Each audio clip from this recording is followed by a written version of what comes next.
God, I love this song.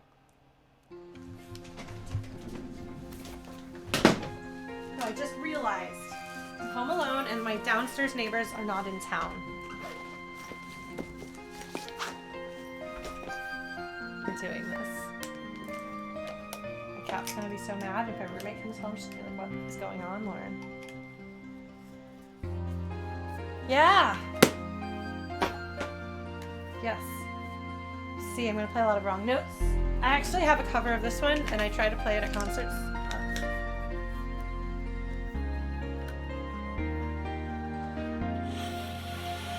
Let's see where we are even.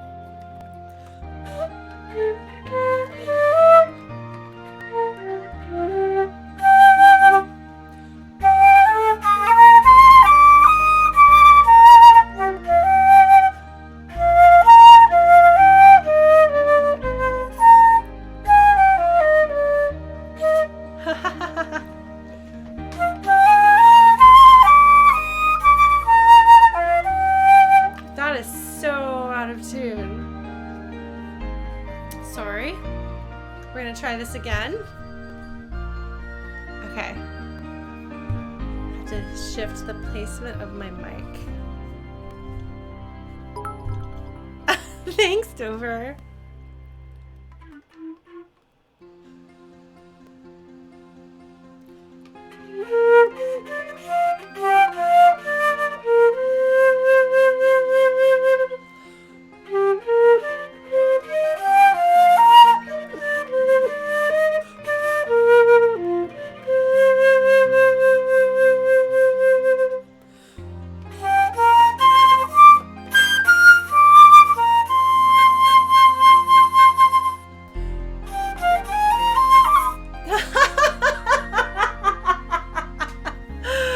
Oh my god.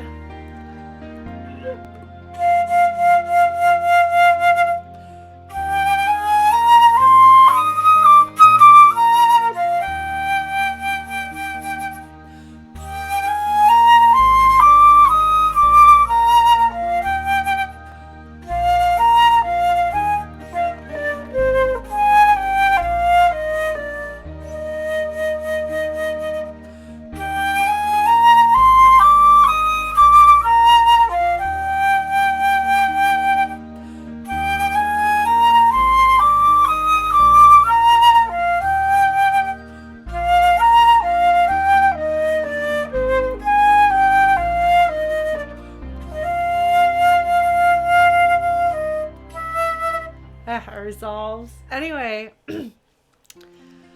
that's why I don't usually play that live in concert, because it's been so many years since I recorded it that I don't have it memorized, but we're gonna keep this handy in case we run into something else that I can butcher on flute.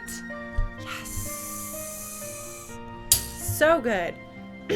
Anyway, I think I missed whatever you guys were talking about. Sorry. Did I miss anything? No. Okay, we're good. I'm gonna do some more Suikoden covers. I moved in.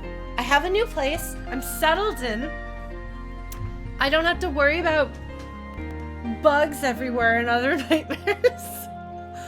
I can focus on creative work, so I don't work for the rest of the week. I can unpack and also work on stuff. Yes! Oh man. Brenneman, I moved in. It's very exciting. I am too. I talked to my mom on the phone earlier today and she was like, you sound so happy. You sound so relaxed. I was like, I am. This is great. This is good. I like this. So, yeah. Shall we bring it back to Suikoden? But yeah, no, I want to cover the Fortress theme for one. And there's something else that I wanted to play. I packed in a week. Between telling my roommate I needed to move out and moving, it was 20 days. 20 days. From the 9th to the 28th, less than 20 days, 19 days. That's pretty fast for a move. Whew. And I will spend the next few months recovering financially from it, but I love my new place. I like my new roommate, and her doggy is super cute. And yeah. It's been good. It's been good, and I think it's going to continue to go well. Yes, oh my gosh. I'm hoping that Sophie and the doggy are getting along okay. Shockingly well, shockingly fast. So, alright, I'm gonna get us back to Suikoden, and I'll probably continue talking about my apartment because that's the big news, and I am nothing if not prone to talking about my life. So, Suikoden, illustrating that the game developers are not afraid to keep punching you in the face continuously without giving you much of a chance to breathe or recover. We have just completed the sequence of events that happen around the Dragon Knights, which is to say, Ted died for good this time, reminding me why I hate Seek Valley, and used to say as a kid whenever I played this game with my sister, oh, I hate Seek Valley, I hate Seek Valley. So I saw it in this, for those of you who didn't watch the previous stream. I kept being like, I really hate Seek Valley. Why do I hate Seek Valley? I don't remember anything about it, but I hate it. And everyone was like, you'll remember it. You'll remember it. Yeah. So that was charming and fun, and Wendy is not a good person. And one of the things that strikes me about her is that, and I don't remember if I talked about this last time or if I was talking about this afterwards about something. Oh, hi, Sophie. But the way that she chooses to, oh, M10, thank you. The way that she chooses to try to manipulate you into giving her the Soul Eater is terrible, and it's cruel, and she does things in like unnecessarily cruel and sadistic ways, which I think in the particular case of Wendy makes her an interesting villain. I think it's very easy to have generic evil, and I don't feel that she is I don't feel that she is generic evil. I don't think she has as much depth as other antagonistic characters who we will encounter in this series, but I do think that, I don't know, she's more human than her archetype usually is, if that makes sense. Like, I guess evil conniving witch is not usually as in depth and human, and she feels like she's a sadistic, cruel, nasty person instead of just evil, you know? But that whole section, like, because she could have had Ted be like, it turns out I'm okay, everything's fine, we're friends, I can take the rune back, I know it's ruined your life, let me bear that burden again, you know? She could have gone so many routes, but instead she chose the route to try to, like, tear you down and destroy you. Because she only knows how to be cruel. She can't even pretend to be kind. And it's, God, Ted is really great. I loved Ted. I think Ted was either my favorite or second favorite character when I was a kid playing this game for the first time. Like, I loved McDole because I love melodrama and tragedy. Suikoden and I were, like, destined to be best friends. Suikoden and Final Fantasy VI. Yes, Lauren likes melodrama and tragedy.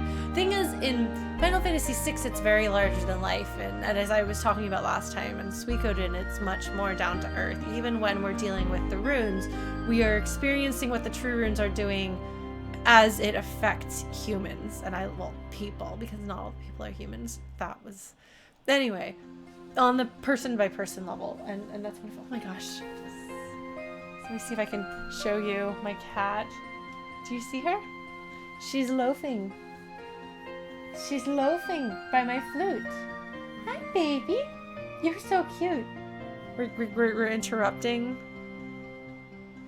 Yes, it is Rumpelstiltskin. I hadn't really thought of it as being an opera until I saw someone at MagFest present actually a panel on, because he'd apparently done some academic research on that, like exploring the themes and the presentation of Final Fantasy VI as an opera. And I was like, oh, that makes absolute perfect 100% sense. So, yes, Final Fantasy VI is my favorite, but Suikoden 2 is also one of my favorites. You're such a good love, baby. I love you now. Sophie, we're gonna set up the cat cam. I love you, baby. Oh, she's so cute. Yeah, we'll set up cat cam in this new place. I'll figure out exactly how that's gonna work. But yes, that's my cat, Sophie. She is an adorable baby. She's not the cat that you'll see on in my like stream images and stuff because I lost my other cats last year. But I have Sophie. She's a good Sophie. Sophie Lophie. Sophie Love. Sophie Love. Sophie Love. She's looking at me like, what, Mom? What? Yeah. And then immediately after you have what is a heart-wrenching scene with Ted, which you think you're done, like, I have to criticize them a little bit for, like, Ted comes, he goes, he comes, he goes. Like, he dies. Did he really die this time? He died off screen, so he's not actually dead. Now he's back. This time he's really dead. I'm glad that the game does straight up tell you that if you haven't figured it out already, the Soul Eater is getting powers because it's eating souls, because it's in the name.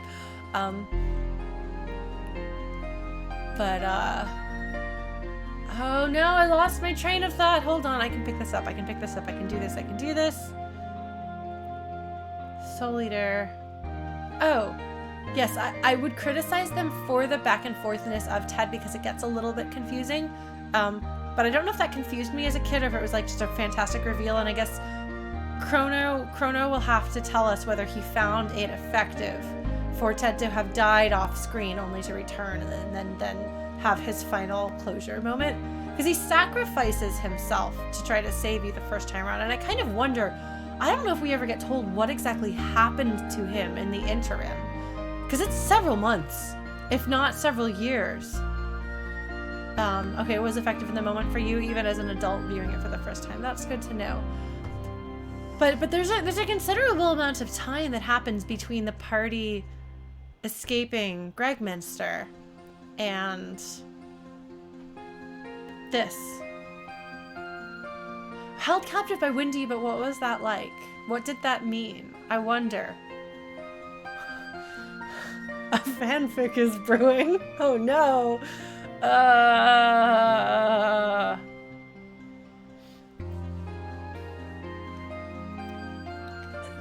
The Ted Woolsey translation is near and dear to my heart. That's the version of the aria that I sing with my band.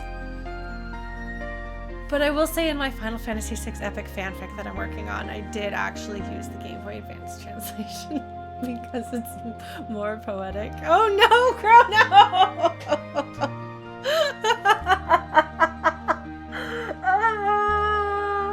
Flutybot even has the ability to do that, but I appreciate that Chrono is here to do it. He's my hype man. Okay, so and then immediately after we get gut punched by what happens with Ted, we fly. Well, Futch flies separate from the rest of the party. That little idiot child, who I love very much, goes flying off to go get an ingredient from Emperor Barbarossa's garden. I mean, the bravery of that child, because he's a little kid. That's right, Chrono. You can just yell at Flutybot and have her do it for you. But no, I love that moment. And you think that it's going to be scary because Barbarossa is there, but then he shows his humanity and he's not scary, and you're like, okay, maybe even though Futch is doing this dangerous thing, it's going to be okay. And then Windy shows up and she is so mad that she didn't get what she wanted last time around, that she's like, I'm just gonna kill them. Like, that's not even like, why even, Windy? Because the cruelty is the point. Yeah.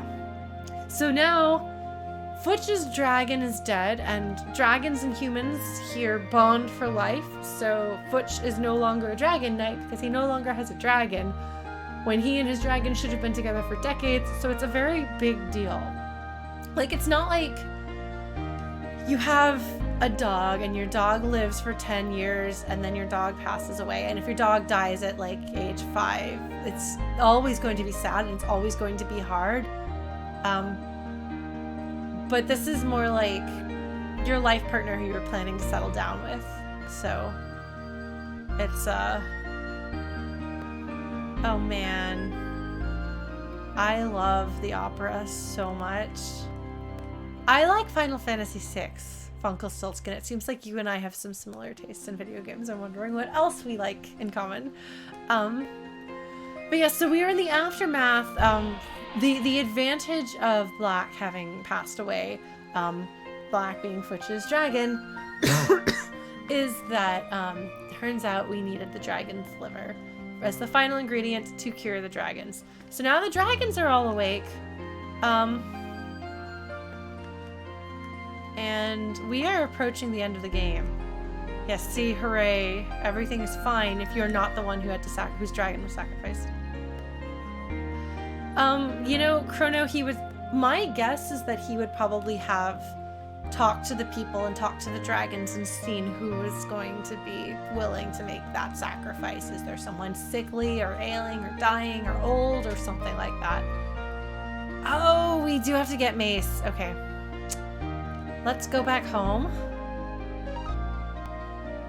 He's the reason why I didn't get 108 stars on my most recent playthrough. And by my most recent playthrough, I mean like 15 years ago.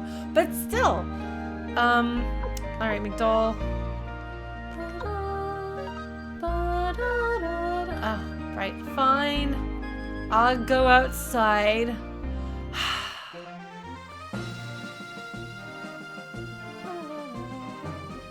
I'm gonna pick up my flute.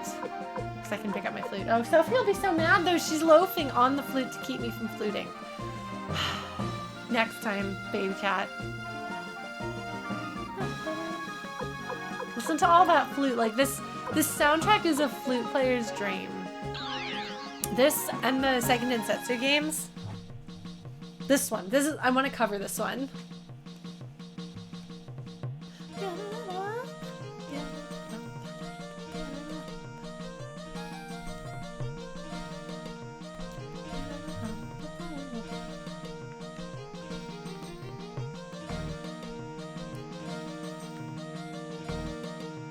Oh no! Well, it's okay. You didn't miss anything. You just missed me. You just missed me talking about a little bit about my move and my apartment. You may notice. I don't know if you can tell because it's roughly the same stuff, kind of. No, you couldn't see that before. You saw that one. Anyway, I'm in a new place and I'm unpacked and I'm already streaming. It's amazing. Life is good.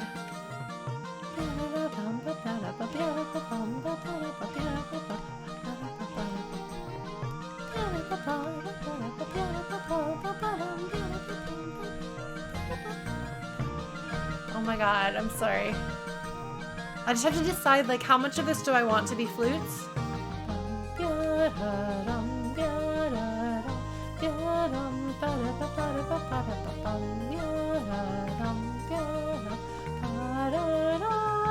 Hi, Sanchez. Let's have some... Oh, wine, yeah. I guess not tea. Somebody asks if you want tea. Matthew, right? Alright, so can I just... Oh, no, but I can't... Okay. I guess I have to finish the next story thing.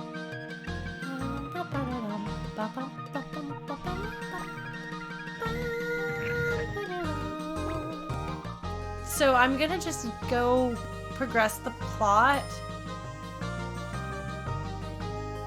Oh, I don't know what that is, actually. Hold on.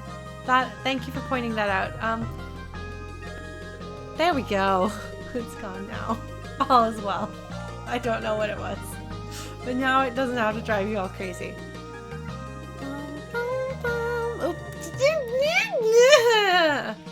One of these days. One of these days.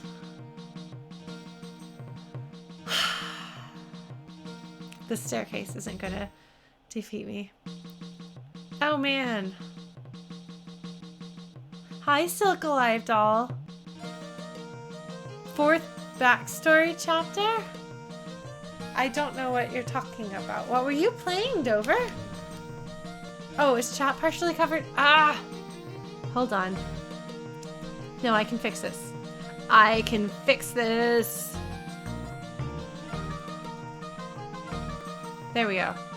Now we're gonna move it this way. There we go. Look at that. Oh, beautiful. Beautiful.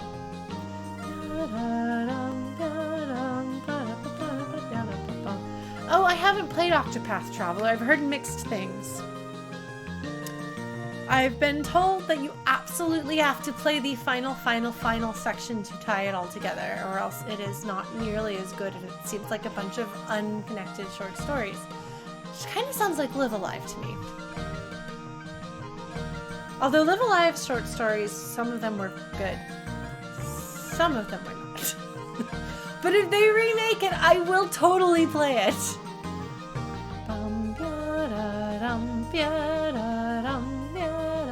I will say Octopath Traveler's music is amazing. I listened to it a lot because there was a Materia community release of Octopath Traveler music. And I was thinking about doing a cover for it, but since I hadn't played the game and I was really busy, I opted against it. But it turned out really well.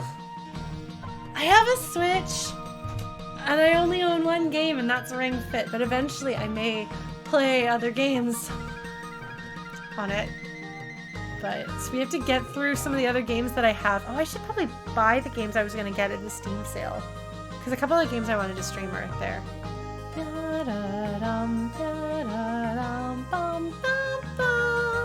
Where am I supposed to go? And is there anyone else I should be recruiting right now?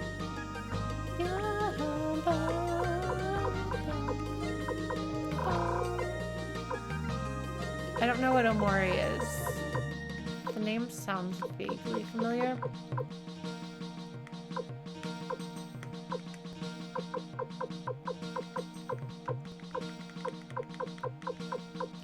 Periodically, I think about, like, gosh, I have these big long tangents when I'm playing Suikoden where I just talk about other JRPGs from various eras. That's probably not what a person who's normally watching a replay of Suikoden wants. But frankly, I feel like if you're here at this point by now, you probably know what you're getting into, so we'll just do our thing. I don't know if I finished up at the Dragon's Den, actually. Let's do that. Alright, Dragon's Den. Not to be confused with the fortress.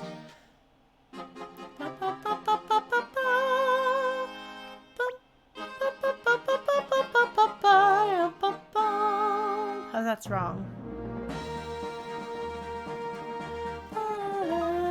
Oh man, Trails. Yes, one of my best friends loves Trails. And my sister, who doesn't love a lot of things, loved Trails. One of the Trails more than the other.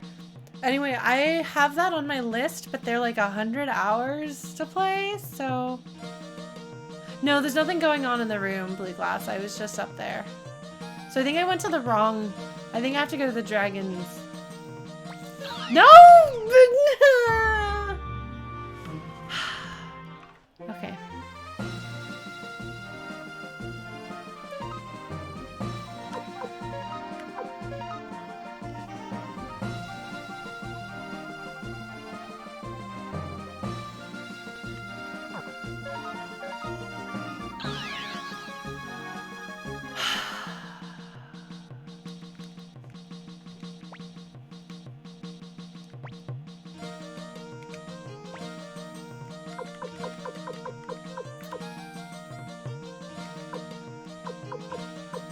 Okay, we're gonna go to the actual Dragon Knight's fortress.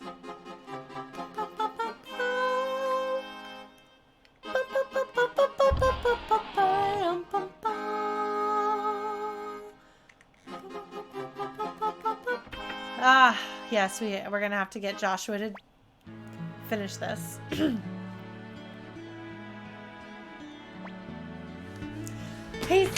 Humphrey is still speaking actual words. I'm so proud of that boy.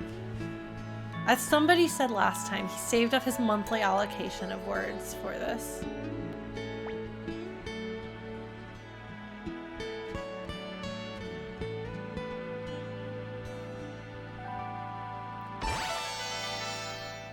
I mean, they might not have joined against the Empire if the Empire hadn't poisoned their dragons and then murdered a dragon and tried to murder a child. Good job, Windy. You definitely prevented this alliance and didn't push people more into an alliance they probably would have already made, but still. Hi!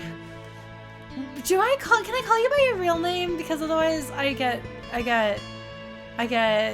unsure about saying things in French.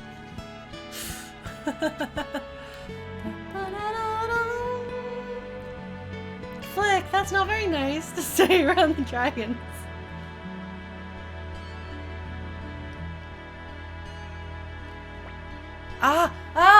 Yes.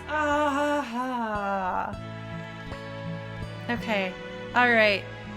Amanda. Okay, well, I'm just gonna call you Amanda. It's like a couple of my other friends, they pop in and I'm like, hey, like Will comes by, you know, Will. And I'm like, hey, Will. I feel like if I've known you since I was 18, we can, I can do this. Yes. So no, not new friend, old friend in chat. So this is really fantastic right here. So if you remember, Joshua and Humphrey are old friends going way back, which is why Humphrey has words when he interacts with him. So, I mean, this is really harsh. Like, when I was trying to emphasize the what a big deal it is for the dragon to die for a dragon knight.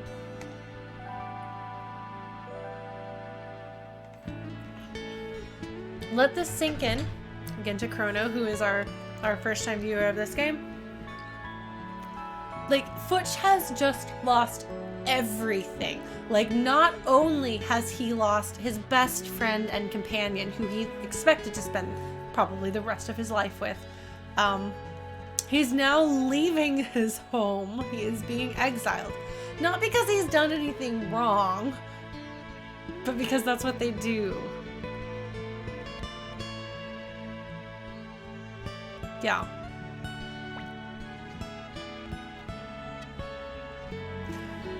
So as much as Futch is a bratty brat, like, it's funny at the beginning of the game when you have the bratty boys bratting at each other and calling each other punks. That's like before the seriousness of the game really hits, and so it really is like the lighthearted, playful, you don't know what you're getting into preliminary section of a story that winds up being very serious, and that carries over to the characters as well. Like as we saw in the recent scene with Ted and some of the other scenes with Ted, like he is a very serious person, and he has a lot of maturity in him, and so for him I think it was kind of a treat to be able to be immature for a few years in his life and be like, sure, I can be a dumb child, this is great, let's get into trouble, which kind of explains kind of why he sort of like eggs you on sometimes in the first section of the game. But Futch is a very young child. He's what, 11 at this point? He's quite young. I don't think he's 12 yet. He might even be younger than that. I'm not sure exactly. But he's very, very young. This response right here is like, it's a shockingly mature and understanding thing for him to say at this young age. Like, as much as he's like a goofy brat, especially because he is younger when the game starts, because time does pass because it's a war. But there is this like undercurrent of like understanding and maturity in him. I think he's really cool. Okay, so he's 8 at the start and 11 now, right? But even so, like this is very like level-headed and mature for a child, especially a child who's recently suffered so much trauma. He's 7. That's 4 years. Okay. Yeah, he's a baby child.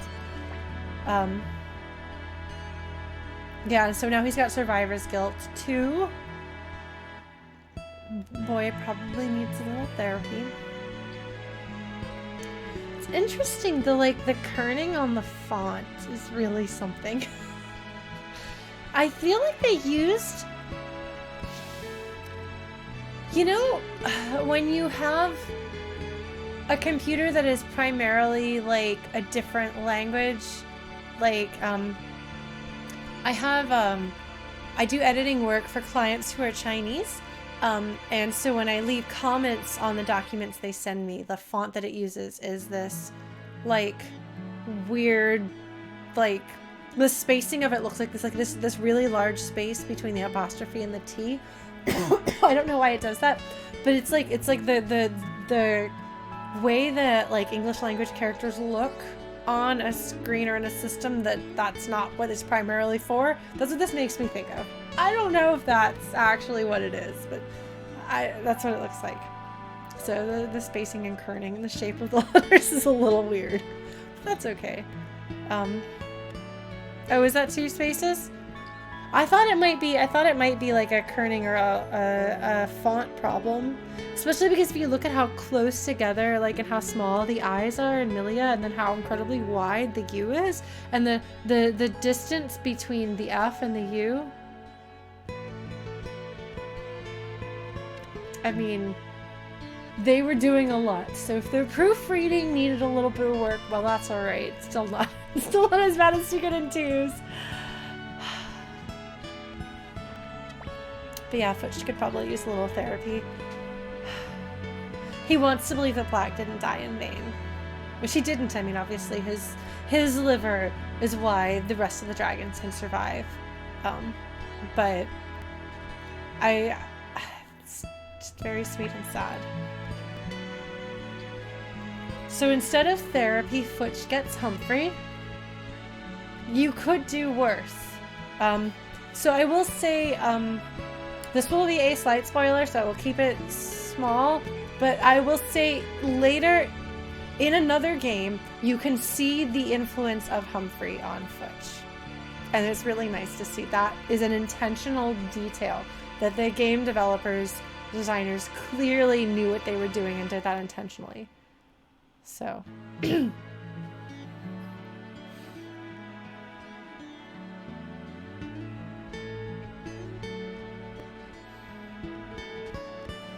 I really like Humphrey. He's interesting because he's so quiet and understated. Like he's not as well defined as either Flick or Victor, who are like we get to know them early, but they're very loud and in your face, especially Victor.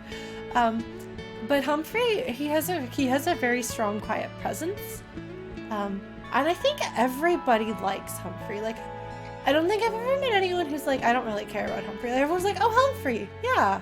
Like, he's not usually a favorite character, but everyone has some warmth and affection for him.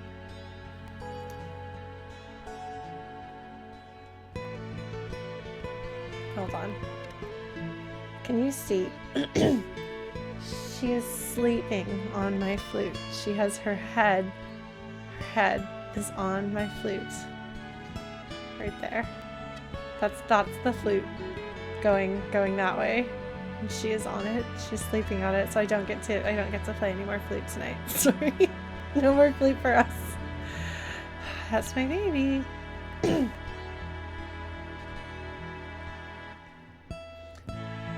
Yeah, and Humphrey is a good example, and they do this a fair bit, I think, in the series, as much as they can, given they have a bazillion characters. But he's a good example of his personality and his gameplay style being complementary. He is a quiet, reserved, sort of stoic person who stands there and is strong. And in combat, he is a tank. He's not your heavy hitter, he's your tank. He's one of, 2 people in the game? 3 people who can wear full armor? There's not a lot. Alright, Arukimania is experimenting to demonstrate actually exactly what I think I was talking about. The space between the apostrophe and the comma and things. That's exactly what I meant. And I've noticed that because when I'm working on papers for my Chinese clients, because they write in English, but their word processor's original language is clearly not English first and foremost. So when you go to make comments and they're in English, it's in whatever that category of font is. These are things that I find interesting, look. So I love that Humphrey and Joshua, I feel as though they had in mind, they know the backstory of these 2 characters. We don't get to play the earlier stuff. We don't get to read the earlier stuff, but it feels like it's there, you know? Like, we don't really know Joshua. We know Humphrey okay. But this conversation feels like there is actual history to it. And that's something that I love about Tio and his generation as well, is that there is that feeling of history.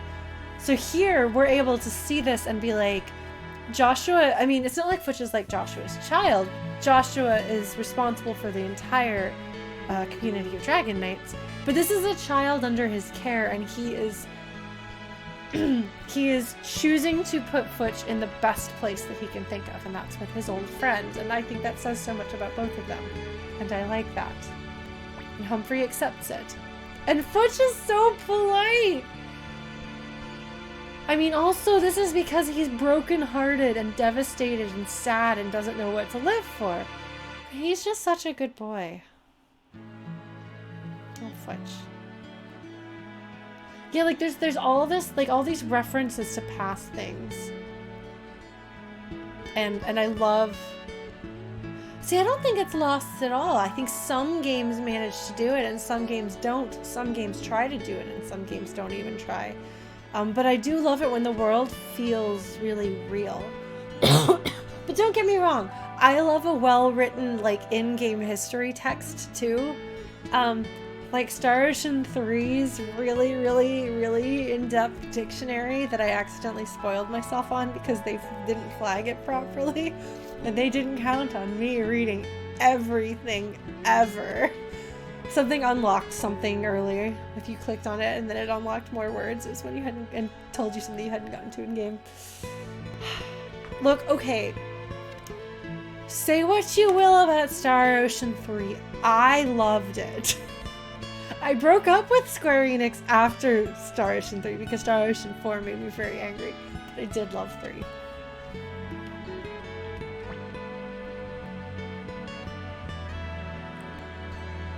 And this is some nice bit of writing here. When war breaks out, we'll rush to your aid. Like, there's a little bit of poetry in the language there, you know?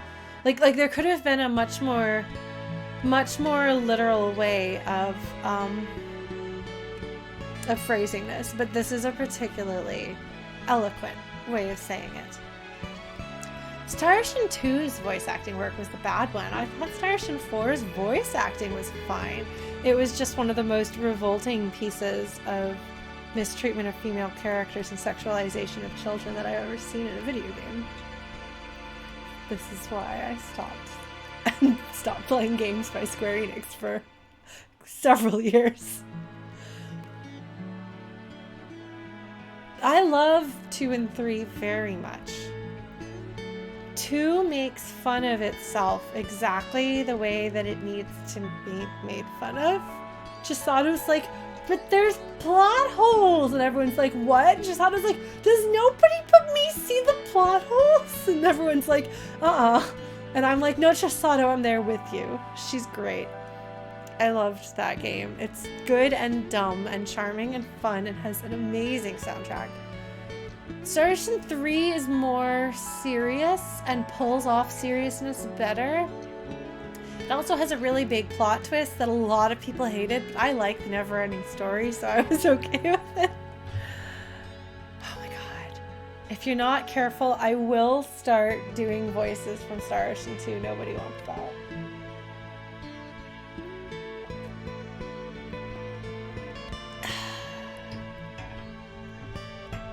Funny is that Tri-Ace around the same time made Valkyrie Profile, which had fantastic voice acting for the most part. Because I guess they were like, let's hire the cast of Pokemon but have them do serious roles, and they mostly did a really good job. Anyway, yeah, so the writing here is very nice. And I appreciate when this game does that. Like we're several generations beyond doing just... Oh, although come to think of it, I think Beyond the Beyond had a really unfortunately awkward translation. And that was not too long before this. Beyond the Beyond was not Camelot's best game. I can spoil Star Ocean 3 for everybody present if you want me to answer that question, Blue Glass.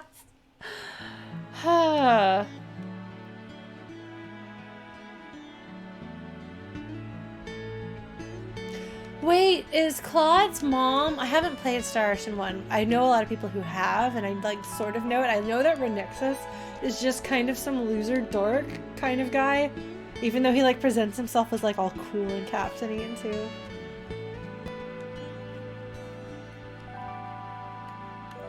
But is Claude's mom cool?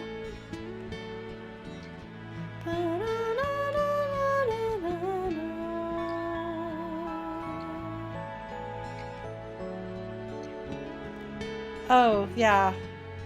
No, she's pretty bad. She's pretty bad. But it was Meryl that was the worst part. I think that's her name. Miracle? The cat girl was the one that... It wasn't her fault. It's the fault of the people who designed her. And what happened to Raimi that they never addressed or acknowledged. Then just went right on framing the camera around her rear end. I'm so angry about Star Ocean 4.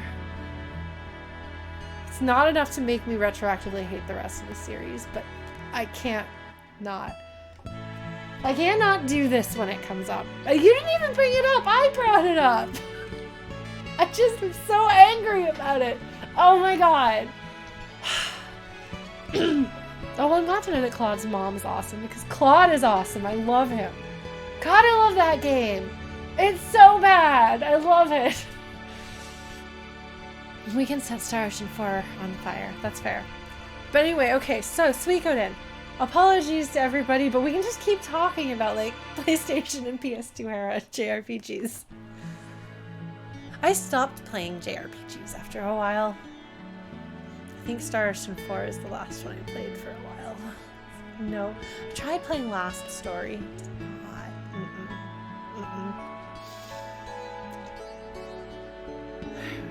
We are flying him home on a dragon.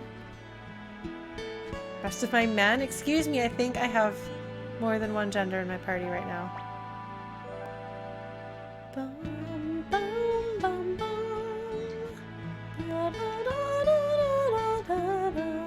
Well, in Star Ocean 4's serious plot elements, some of them were very good. And I like it when something terrible happens and a character has a breakdown and can't function. So I liked that. Raimi was way better than that game deserved. Raimi deserved a better game that respected her and didn't abuse her and have dramatic things happen to her that never get addressed.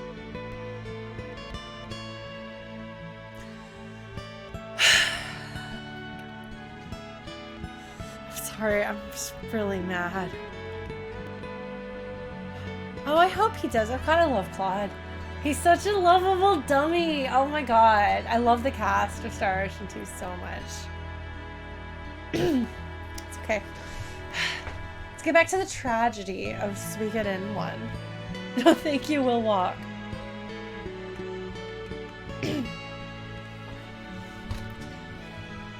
I didn't touch anything by Square Enix for a while. I was just like, no. No. I didn't even play their older ones.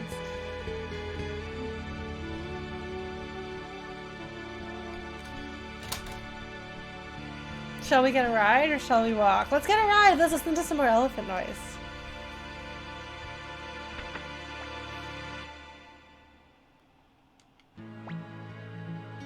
Oh, fudge. Flick is like, I know what it's like to lose somebody very important to you. Granted, Flick is a grown man, and Futch is a literal child. It's slightly different, but I do really like that Flick is like, I'm gonna try to help this kid out.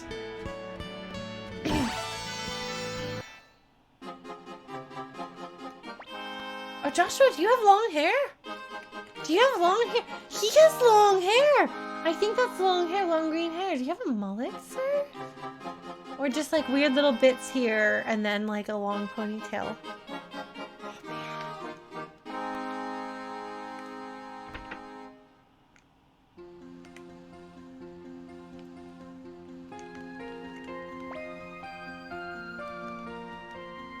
also his curse. Yes, don't get a true rune. True runes are not good for you. Alright.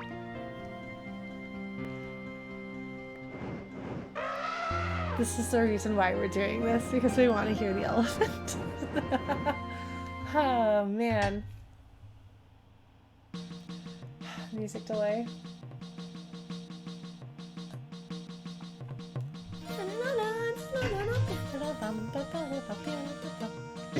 He has a mullet? Okay. Oh no! Control got taken away from me. Okay, Crin versus Kasumi. Who are you going to listen to? Yep, that is the correct response. Well, remember Chrono when Crin first showed up and all the rest of us were like, oh no, it's Crin. And you're like, okay, now you know.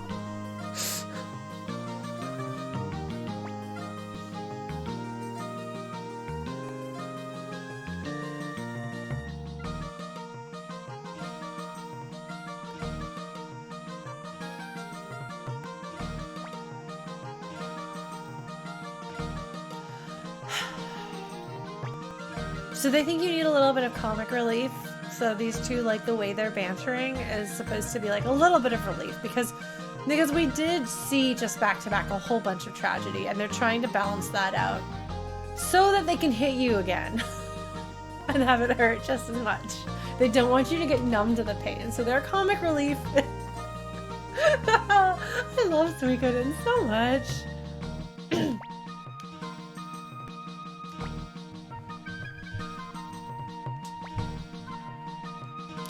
No exclamation, or no question mark, just an exclamation point.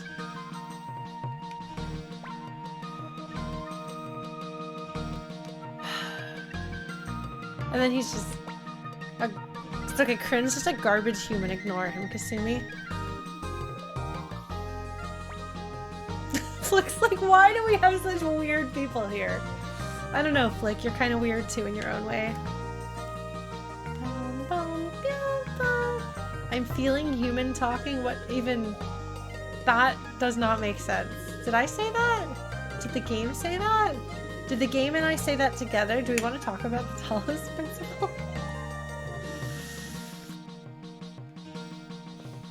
I don't know, Flick. You got spiky hero hair and a sword. Your life is gonna be weird. That's how it goes.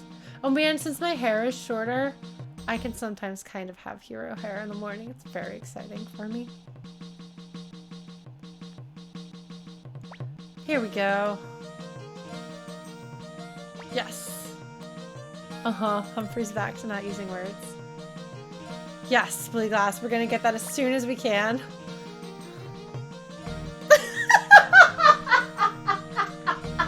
I feel like this is the game acknowledging that Humphrey never says anything. Because he's like, did it go well? And Humphrey's like, mm-hmm. And he's like, elaborate, perhaps?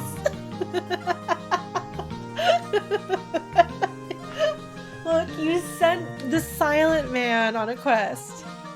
They're calling him medical officer, which as we discovered is not actually, that's not actually what it means.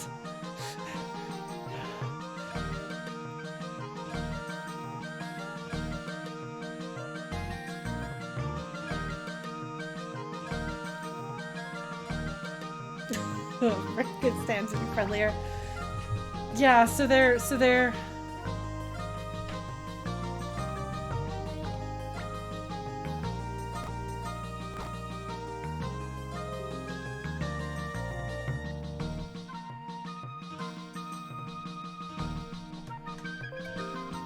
hold on.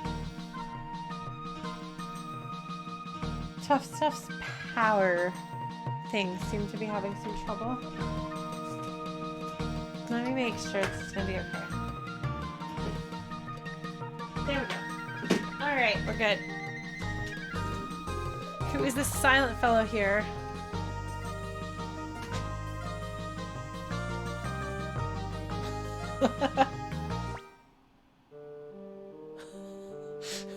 This poor fellow. He looks like the lower part of his face got resized from here to here. I mean, look at it. Look at it. It looks, seriously, it looks like that.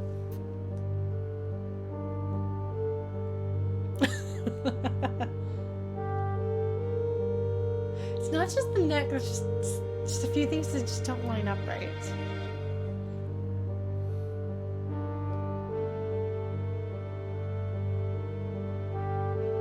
Yes, he does, but also there's some weird stuff with the line art.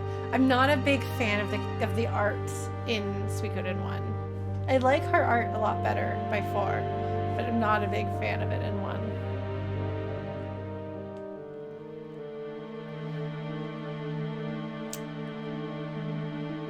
So this is one of the 2 generals we have not yet encountered, Kasim and Sonia. Which was almost my name. I was almost named Sonia. But that would have rhymed with my sister's name. So my sister was just old enough to veto that when I was born. So I'm Lauren instead. I really like the name Sonia, but rhyming with my sister's name would probably not have been good, especially because we wound up looking like twins, even though we are 2.5 years apart. We did meet Kasim, but we haven't encountered him as leader of the Liberation Army yet.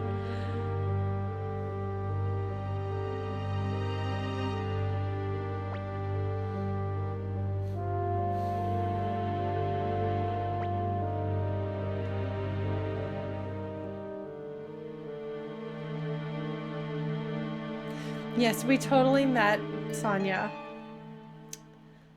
She and Tio were special friends. Jana! Hey! What are you doing here? How are you doing, friend?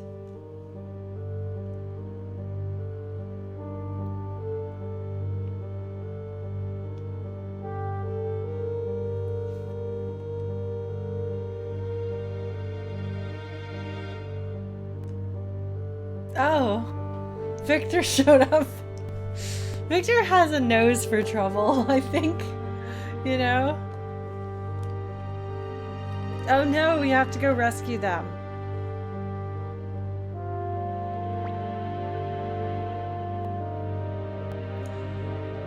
Also a friend, but right now Matthew has his strategist hat on.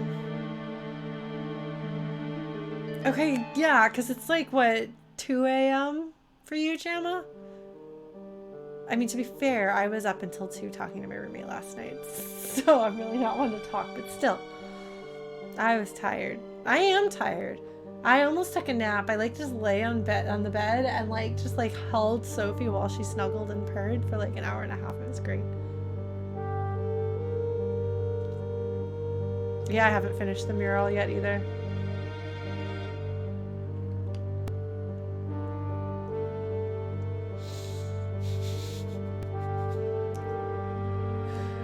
Matthew's also not a fan of, I guess, what, Eat the Rich here? Where we're doing that?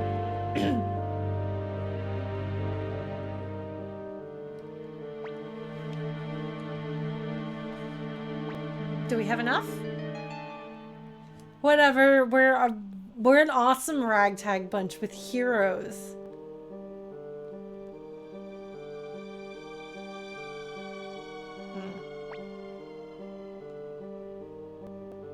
Does it make a difference what I choose here? See, it's the same space after the apostrophe, which I somehow I didn't really think about because I just kind of took for granted, oh, that's just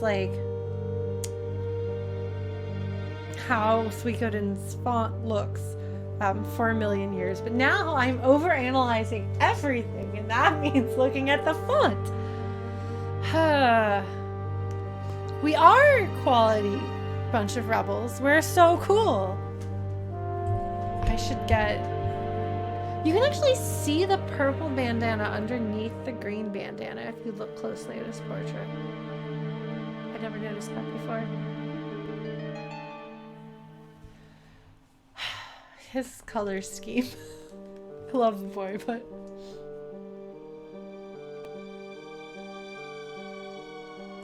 Yeah. Do you have a preference, Chrono? Since you're our first playthrough guy? Agree, okay. Chrono has strong feelings about this.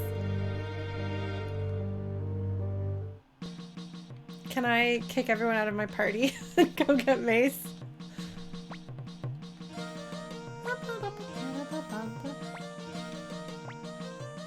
Yes! Now's the time. Is there anyone else I have to have an entire party to go get? Okay. I always think that it's broken because it just sits a little too long there. Okay. I missed this guy. Where are the rest of you? There you are. No, we're okay. I've had that happen.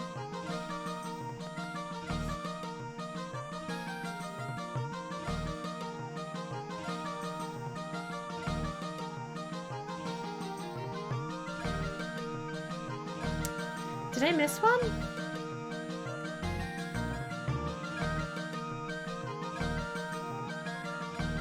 Or is this all of them?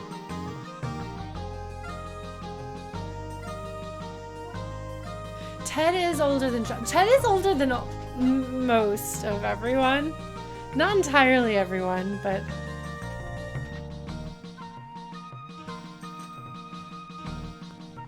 Did I miss anyone? I feel like I'm not seeing anyone else. Mace, Moss, Mose, Moose.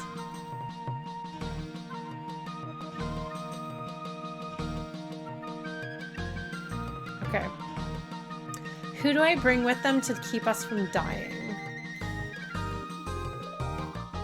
For some reason I thought you had to do them all free. Okay. Who will help me not die? Okay.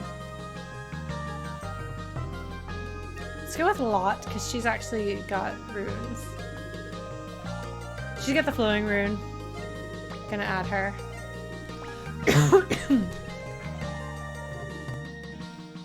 Vampire half. Lot. Okay. We're gonna change the formation here. Maybe. Yes.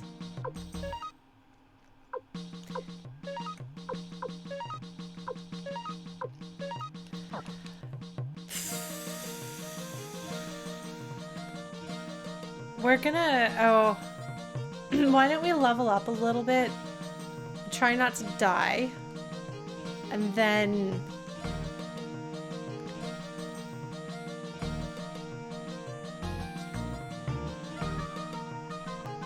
we can get Sarah.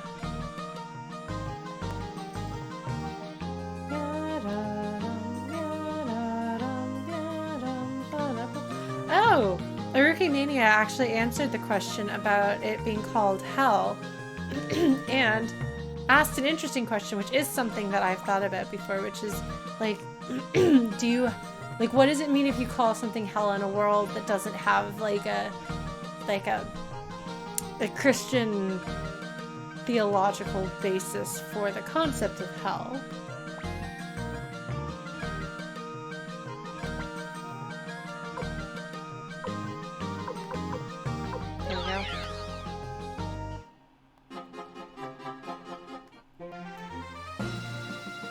Apparently, like, yes, it is called hell, in the Japanese version. I'm trying to remember, was the other thing we asked about? There's something else we asked about and you answered it. Okay, you're going to rune hell. Everyone else is gonna attack and try not to die. Look at that, they've all got hammers, but they're like different kinds of hammers. Two in the front row have like palette swap hammers.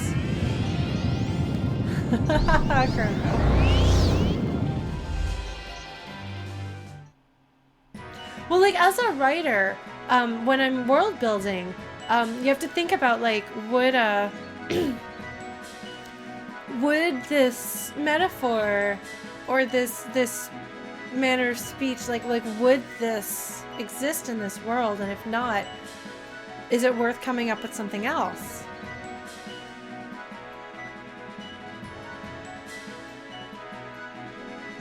Okay, we're gonna get a few more levels here. Should be easy enough. Oh no! Oh no! Okay.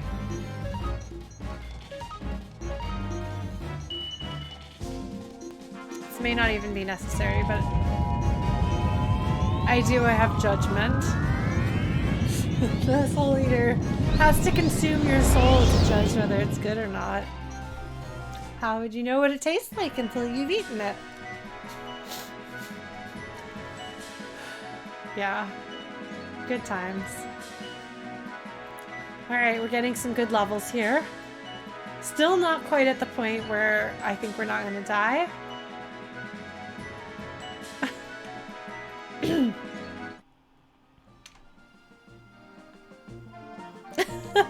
Yeah, either way you lose. Not a good time. Don't listen to the rune when it tells you to do something. It just wants to eat you. Yeah, but see, Ellie, that's a thing that, like, if you're making a game and you choose to do that, like, you're naming things basically for the player's benefit. But if you're writing a story, for example,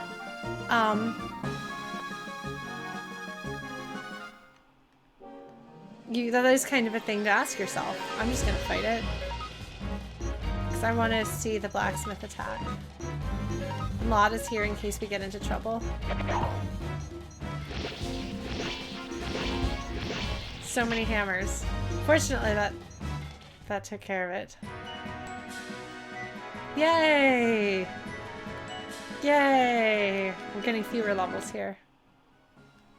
But we'll get there. Sister, hey! How are you doing? It's been a little while. I feel like it's been a bit anyway. Okay, and you guys are gonna go after this one. No, don't be sorry! That wasn't meant to be an admonishment in any way. I was just excited to see you again.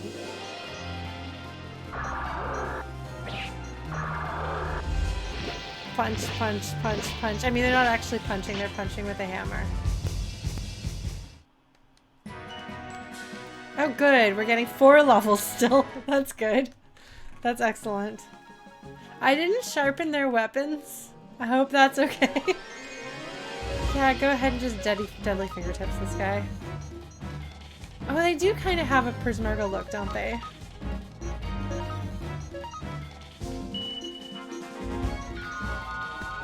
So... Okay, Blade Tiger, that's a question you shouldn't ask in Suikoden. Because once we start asking how we sharpen things, there are characters in the later games that like fight with like animal companions as weapons.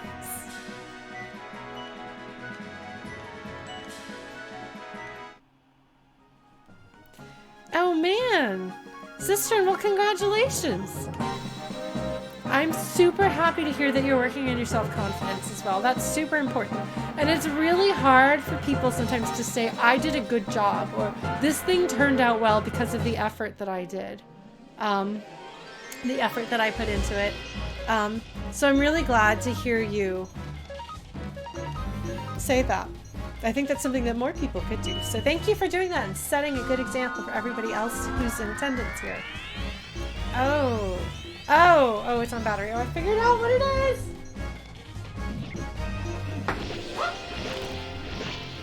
Ah! My chair is playing. Tough Stuff's power cord pops out of things very easily.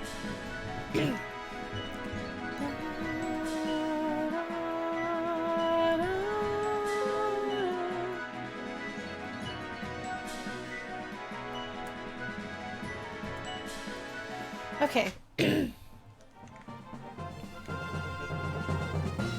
Oh no, the character who has really bad Middle English or Old English or whatever. I've heard that it's terribly inaccurate, but I haven't played the game yet. Oh no, there's so many of them. This is why I held on to hell. Alright, we're gonna do this just in case anything survives, which it won't. Bum, bum, bum.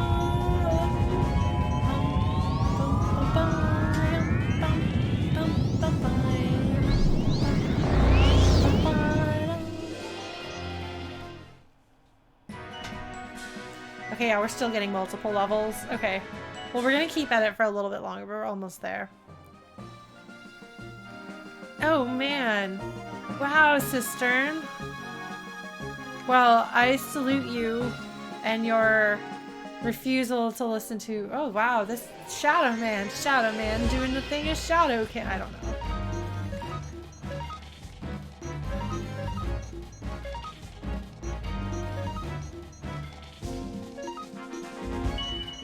Burned your walk? That's impressive. Like, you can usually take pretty high heat. Oh. Oh! Oh my god, Blues' joke. See, that's funny because Blues is named for a Mega Man character and is making a Mega Man joke. Oh, Cistern. Okay, that makes sense. God, there's so many of you guys. Why are there so many of you? I don't know, but you're going down. You're going down. Axel gets here just in time to weigh in and add a little bit of Mega Man. I don't remember what Judgment does. Good night, Jamma. Get some actual sleep.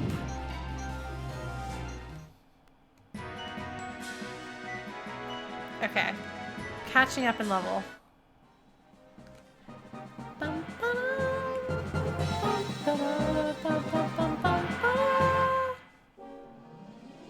Okay. Unpopular request, we're gonna do Judgment on this one, and then we're gonna unite on this other one. Alright, let's see what happens. Let's do it.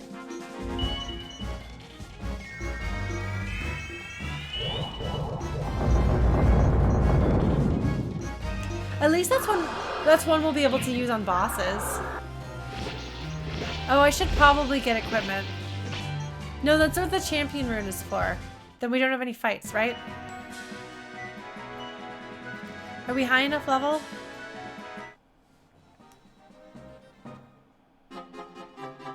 Yeah. No, that's a really good one to have. Thanks, Ted. Apparently Ted's soul was delicious. Okay. We're gonna rest. Because apparently we get charged at home, but not here. Alright, let us go home. And then we'll go to Seek Valley. Item. Tier. Blinking mirror. Use. Why is that not the first item in my inventory? Can I rearrange that? I bet I can't. That would be convenient if I could, so obviously I can't do it.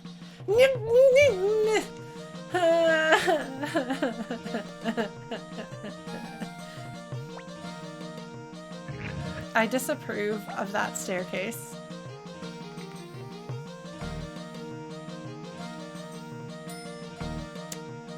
Hello, Sanchez. Give me some wine. I'll whine at you.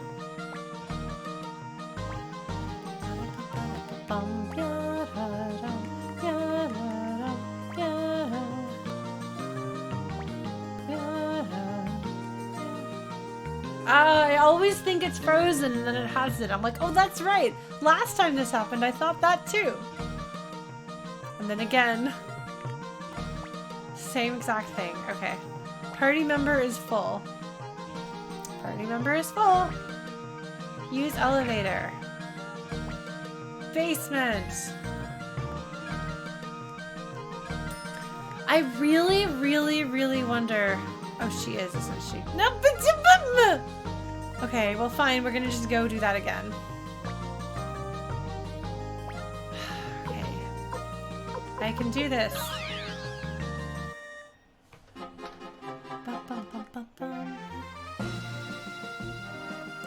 Oh, 4 is death in some language, right? I don't remember the details, but that sounds familiar. Like the two words are basically homophones? Is that Japanese? Okay.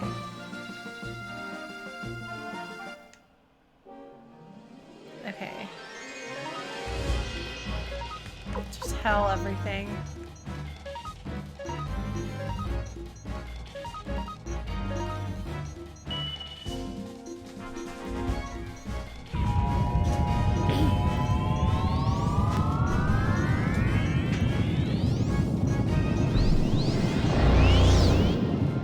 sound. It makes this all brr, brr. It sounds wrong, you know? Like something is not right with that sound. Okay. I think we should just go to Seek Valley directly. Okay. Let's do it.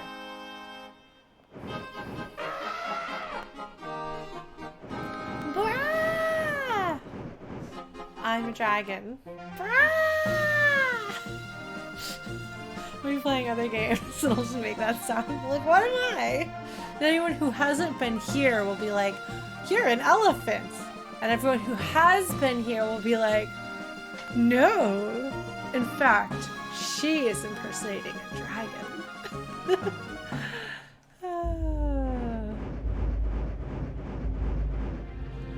Oh man, God Hand, I watched that. Okay. Let's see. We'll see actually. Maybe I'm high enough level now. Let's find out. Very exciting. This way.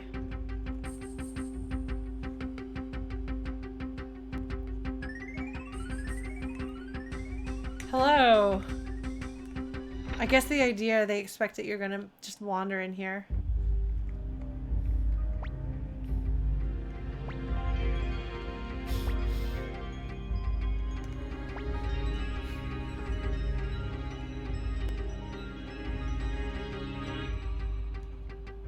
His mustache. Oh my god, Funkelstolzken, the opening theme of Suikoden 3 is one of my favorite video game songs of all time. I would love to cover it, but I don't know how. But I did cover the Almakinon theme, which was my dream cover, years ago. So it's okay. I was planning to rot away here alone.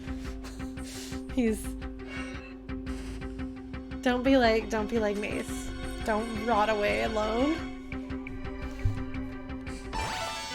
Like, it'd be one thing if he was like, I was planning living out my days in peace alone here. But rotting away alone, maybe not so good. Okay, we did it. Hey, Angry Nerd Bird.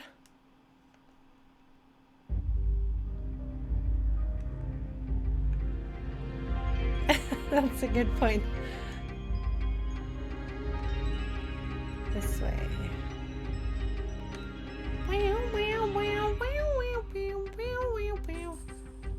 Well, like, you know, if somebody is like doing like the like cat thing of I'm going, you know, I can tell I'm dying, so I'm going to go alone where I can die in peace, and that's the decision they want to make.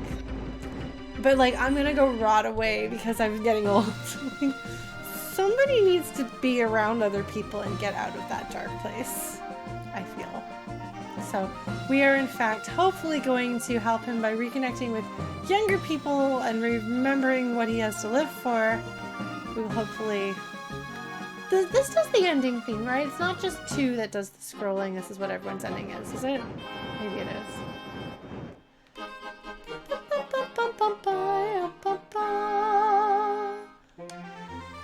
God, I love that song. I love this game. I love its music. I love its characters. I love its story. I love its writing. I love its world building. The gameplay's okay? Alright. Let's go kick these guys out of our party. And then let's go progress the plot. Shall we? Is there anyone else I need to recruit? Who else do I have access to at this point? But it's so good, Funkelstolzken. You don't want to rush through that song. Exceeding love or transcending love. It's fun. It's a good appreciation of synonyms there, because how do you translate that? The thing is, they're not exact synonyms. Like, exceeding and transcending both mean going beyond, but they're different ways of going beyond, if that makes sense. And the connotation is different. So, like, exceeding love is like more than love, and transcending love is like almost like going beyond the need of, or going beyond the definition of, or going beyond the idea of love. So I don't know which one is closer to what that song actually means. If you haven't heard that song, you are in for a treat. this game has a good opening theme. Suikoden 2 has an amazing opening theme that I really want to make the returners cover. But Transcending Love has I think it's the best. I like 5s, don't get me wrong, but it's not dramatic, not enough for my taste. They're just gonna kick everyone out. Kick them all out of the party. Boop, boop, boop, boop, boop. Okay. Yeah, we're gonna go have to launder some money, but first we gotta... Oh! Okay. We're gonna go sleep because they told us to go snooze, and I think... Oh no. At least she has the decency to brood out of everyone else's view. She's like, I can't talk to you because I'm bashful. Fuma, you're not very good at this. We will get level 16 weapons and we will lose all of our money. It'll be great. Alright. Oh, my room's this way. Hello. Thanks, Crin. I'm glad that you know for your hanging out. Oh, Flick hangs out with other warrior village folks. Flick has made his peace. Get out of... Thank you. Tengar, maybe if you don't complain and give him some time. Oh, I'm sorry.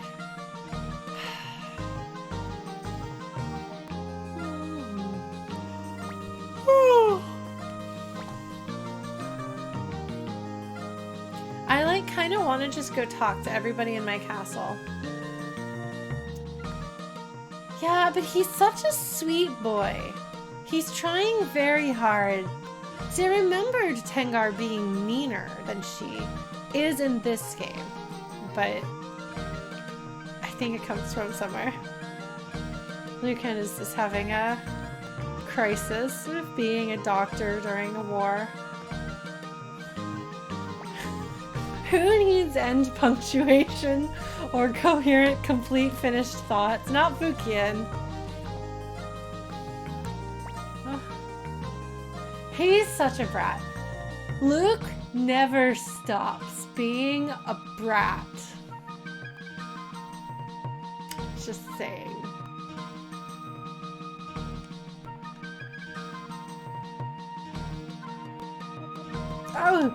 Oh, he's showing me the tablet. Okay. I don't have any new books, right? We're still missing a couple, which means there's... I don't know if they're like recruitment books or world building books that we don't have, but... No, Tesla, you don't get to go anywhere. No! No! No! You never give up, do you? Whatever, Marco. No! I just wanted to see if you had anything to say, and instead you tried to glitch my game. I don't think we do blue glass, but let's go find... Why is it doing that? Oh my gosh, okay. Okay, Templeton, I know you. Let's go visit Rock and get paints if we have any paints. I don't think we do. I don't think I've been a completionist. Look at them! He looks cooler than the rest of them. I do, Rock. I'm gonna go in there and throw things around. You know how it is. Okay.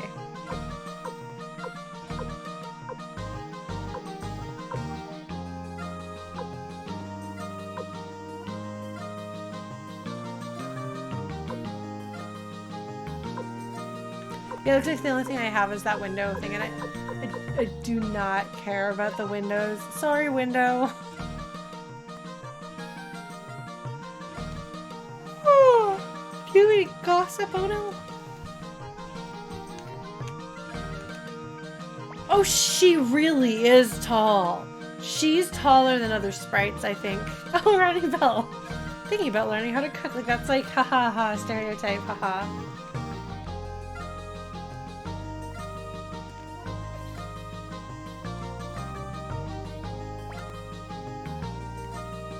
Alright, okay. Everyone out here is doing okay. That's the spirit, Morgan. That's the spirit. Thanks, Fusulu. We knew that already.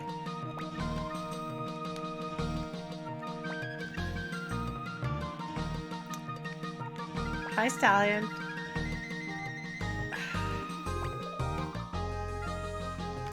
Kirkus, you're cool. I like you. Selena, honey. Alright, so we don't have that. So let's just progress the story. Wait, was there someone we were gonna go try to track down? Futch! We were gonna go try to find Futch.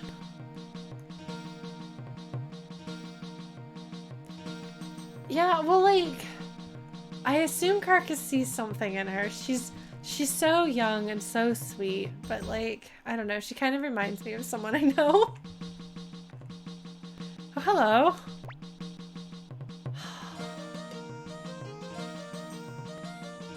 I know, honey.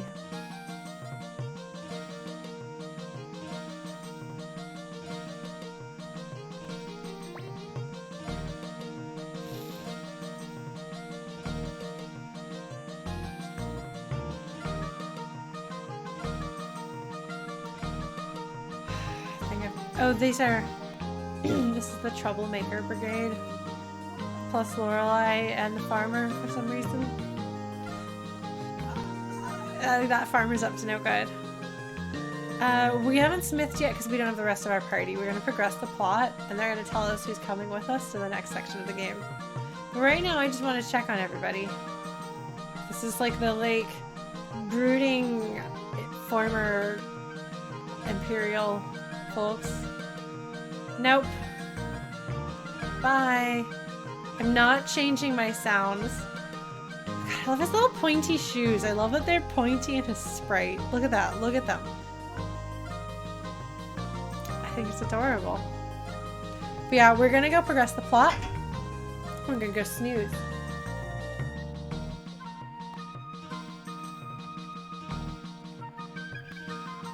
Have you had water? If not, you should go get some water.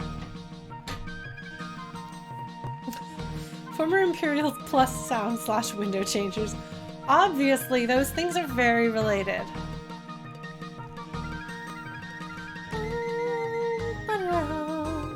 Oh, is this? I think is this the thing that I think it is? I don't think that's happened yet, so I think that's going to happen this time. So, let's see. Am I correct in remembering what is going to happen next? What, you mean you don't think having like stupid mouth noises while we were killing Tio was appropriate?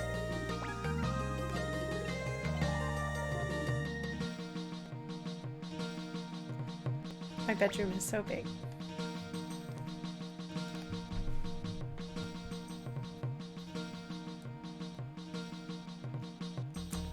Did you see that one coming, Chrono?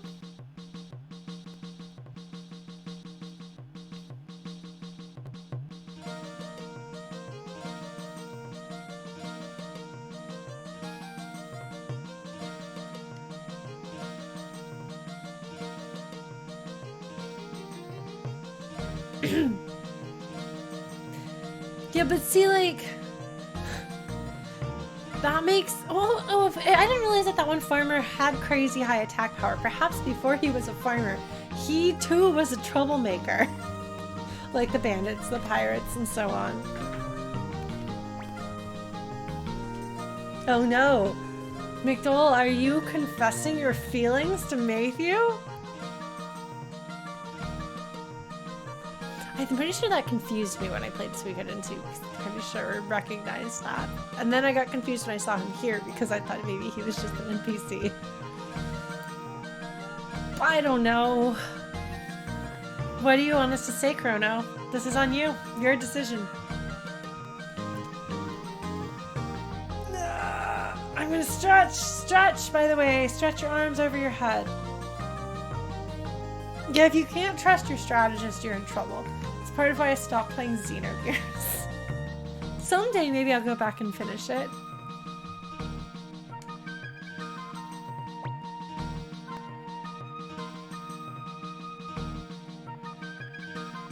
That'd be an interesting bit of backstory there.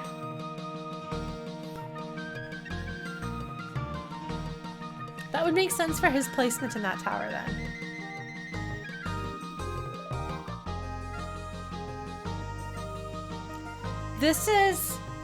This becomes a recurring question in the Suikoden series, is what sacrifices are acceptable in order to win a war. Like, weighing sacrifice over benefit. Like, many characters in this series draw the line in different ways. But for a lot of people, like, that is a driving motivation for a lot of actions that are taken, good and bad. and this is worth pointing out when he says no matter what the sacrifice may be. If we'll recall, the reason why Matthew quit the ROE, the reason why he forsook being an imperial strategist or military strategist at all, was because he saw Leon Silverberg, who was prepared to do anything in order to win. And so therefore Leon sacrificed an entire town of their own people. And Matthew said, that's unacceptable, and he left. So you kind of wonder, as Matthew says, I'm prepared to do anything to win. Like, what does anything mean? How do you define that, Matthew? Do you actually mean anything? And if so, does that mean you finally come to understand what Leon's thinking there was? And yes, Shu's calculus is interesting. Shu is such an interesting character. He's very good.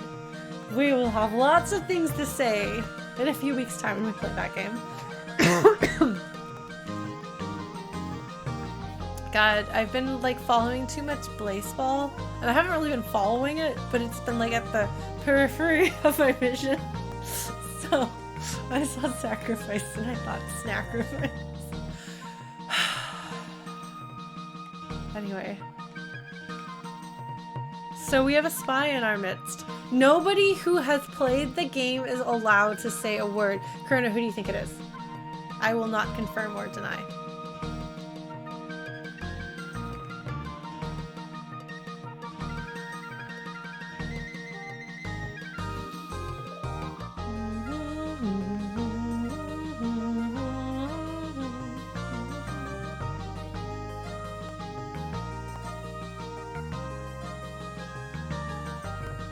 Thanks, Nick.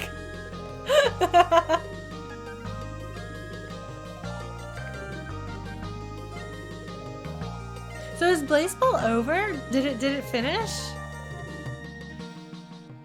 We were the traitor all along. Oh man, everybody is saying it's us.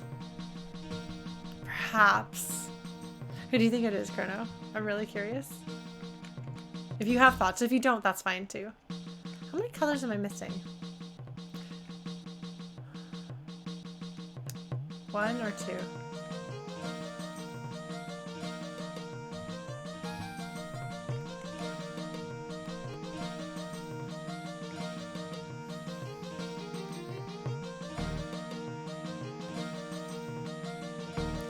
I don't remember what I'm supposed to do. So I guess I'm just gonna wander around a little bit.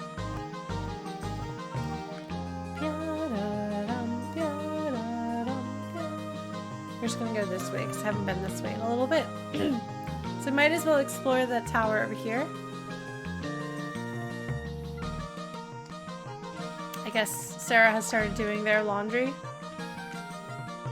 Did I talk to Matthew? Oh, probably not, no. What are you doing here?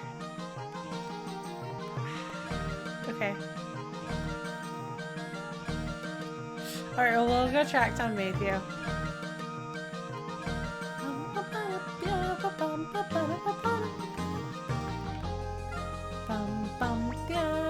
Use elevator. I have never played Among Us. I don't think I would because I really do not enjoy. I don't have a good poker face. I know this is very surprising. Where is Matthew? Where is he?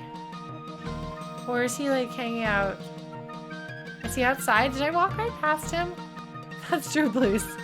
I mean, probably somebody would expect that, but I don't know who would. I guess maybe I'll just go to the entrance. Yeah, a lot of people love them. I get anxious just thinking about it, though. So I had a bit of a revelation last night. I was talking to my roommate about our relative ADHD-ish experiences. And I was talking about how I hate playing board games, but I also like get really uncomfortable like hanging around while board games are being played unless I have my sketchbook because it's like physically painful otherwise. She like had this like no, even though she loves board games, but she had this like knowing look like, oh yeah, when it's hard to sit still while people are doing a thing, you have to have something to occupy yourself.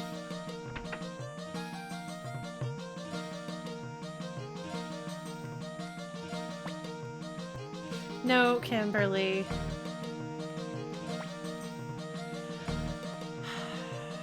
Okay, how do I progress the story? What do I do?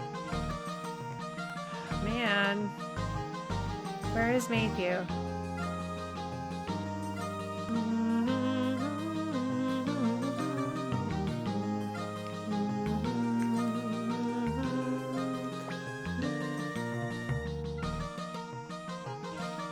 No, Crin.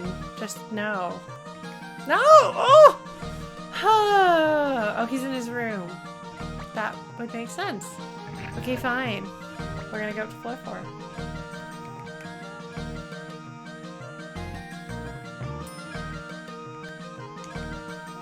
So there's something going on here?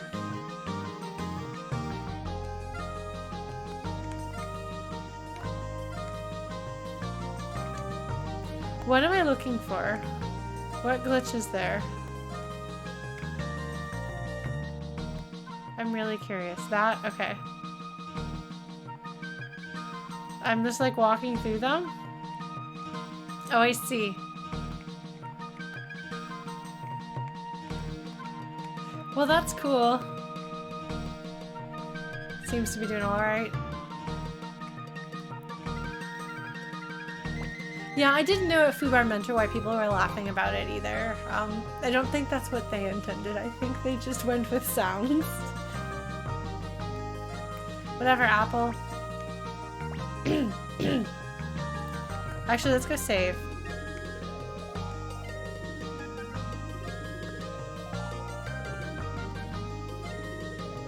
Are you serious? Oh my gosh, horror movies.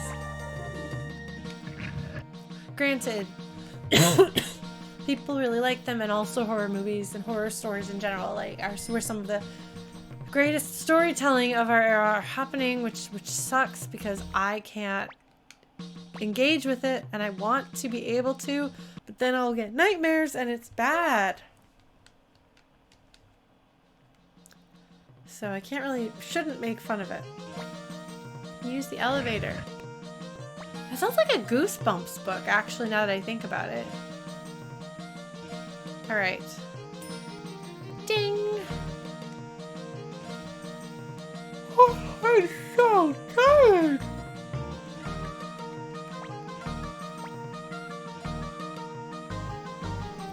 Serious, think us unimpressed by it. Alright, let's progress the story. So when he says leading towards military exercises, he means he's going to be in charge of.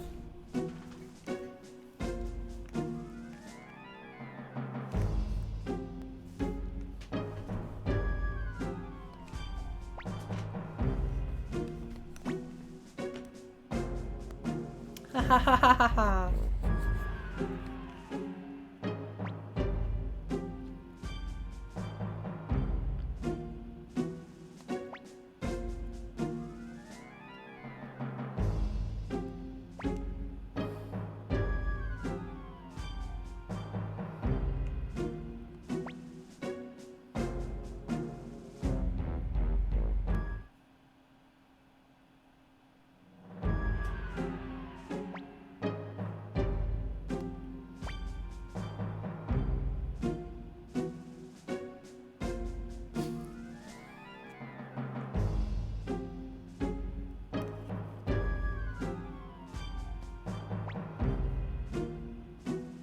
suddenly attacking us.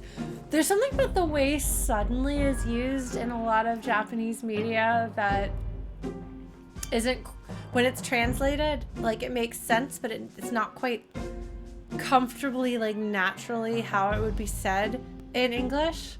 And so I assume that there is some word that means suddenly that that appears a lot in Japanese, and that rather than trying to come up with the like individual nuanced writing or way that it would be phrased to be appropriate for each scenario, they just use the word suddenly. Because like they're suddenly attacking us, like I'd be like, out of the blue they're attacking us, like just they're suddenly attacking us. Like it's not quite right, and I wouldn't necessarily point it out here, except that there have been a number of times over the past several years of my life, and by several years I do mean lots of years of my life, because I've been consuming translated Japanese media for a very long time, and it's a word that stands out.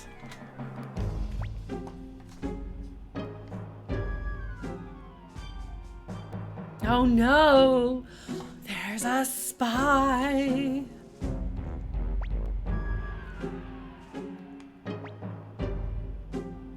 Oh dear. He's wearing blue jeans. Sorry, I'm like having a hard time getting my chair to come far enough forward. Alright. So we have ninjas now, which makes this much easier, even though, as you can tell,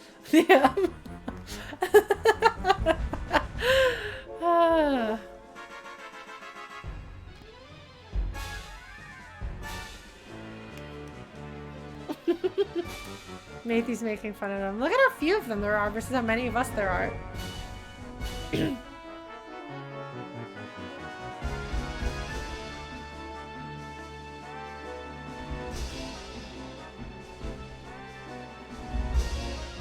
That's true! On the previous laptop, it did like a weird thing with like the character's sprite instead of this like flickering thing. Matthew's not fooled by this, despite Sanchez's plea for that.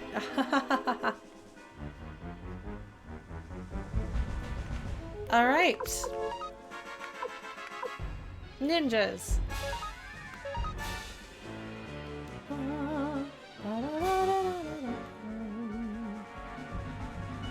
All right, so we use bows on magic, yes?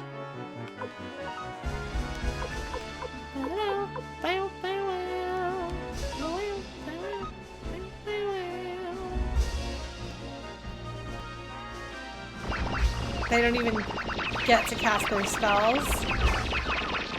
We slaughtered them. That didn't go so well for them.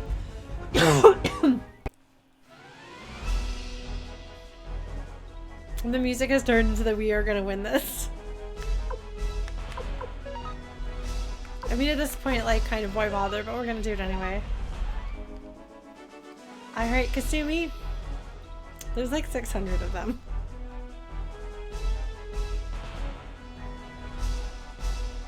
Griffith's charge. So if there's a charge, that means we want to use magic against it, right? I think. Oh, dragons? Okay. Okay.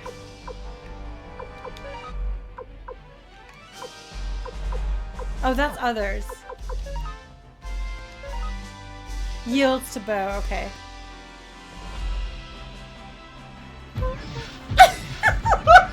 I forgot!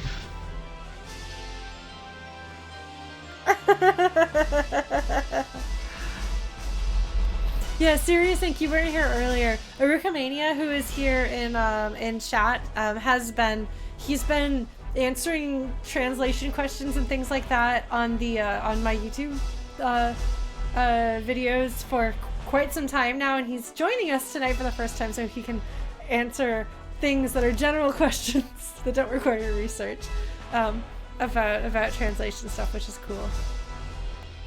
Dragons are a gravity attack.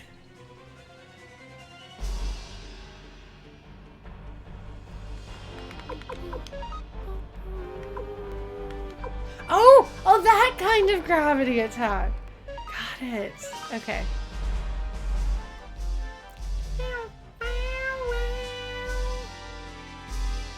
Okay, so if they're doing bow, then we want to charge.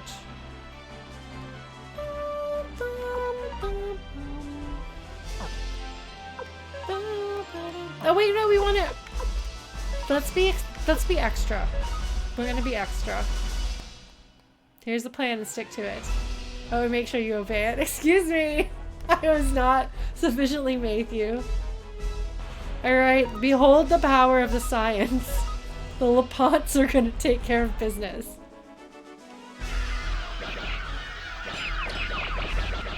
Eileen had better not be wounded in that.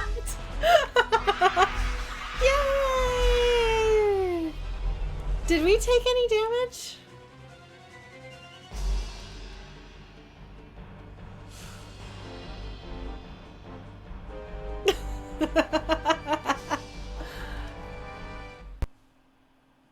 Sorry, Tough Stuff's having some trouble with that.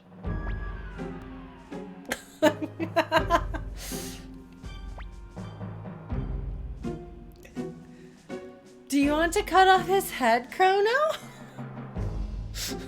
Oh my god, Nick, I wouldn't be surprised. She and Luke, man, they're just like...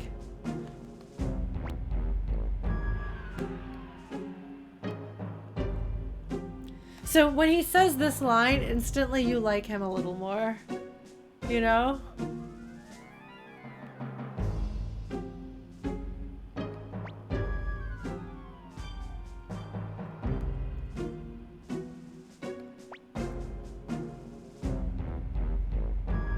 And it's funny because like Griffith is like, he's lazy. He doesn't want to have to work. He's like slept in for breakfast. He's grumbling about things.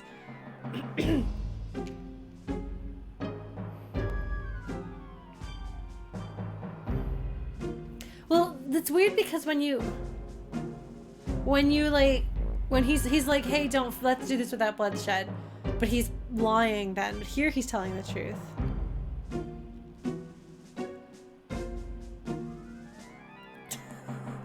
But he doesn't want his people to die, so he's like self-focused, but he does care about other people's lives. So that's something.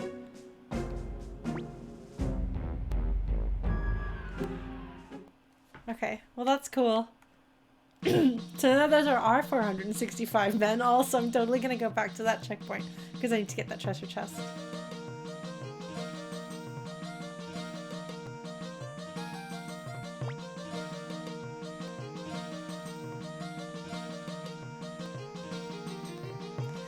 Well, part of the point of it was to be anticlimactic, Chrono, because we have perhaps been hindered in the past by a spy, if there is this spy. So here's the time that we are not letting the enemy be prepared for us, and it turns out that we can completely wipe the floor with them.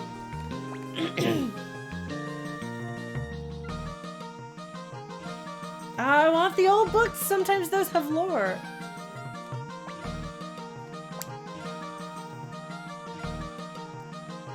I want that too.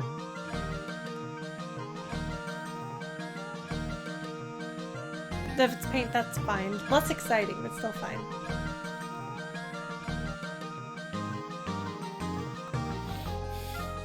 Why, Crin?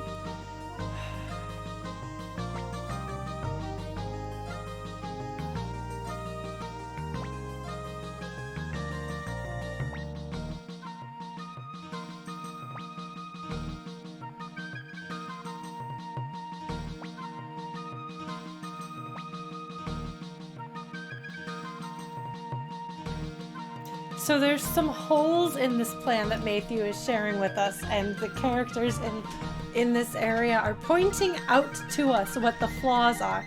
Now Matthew is not answering all of the questions he's receiving because there is a spy, and he is not sure who amongst us is the spy. Yes. Like, I like that, like, immediately upon him revealing there is a spy, like, you can see it completely changes his approach to strategy. Everything he does is to try to prevent the spy from being able to do their thing.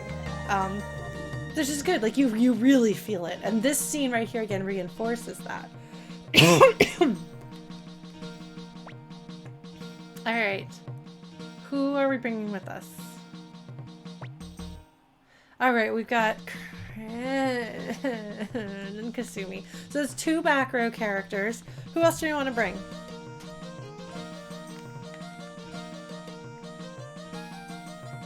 We frequently have Flick, so he's usually on level. We could bring Cleo if we wanted to have another back row character. We could put Ronnie Bell in and make Chrono happy.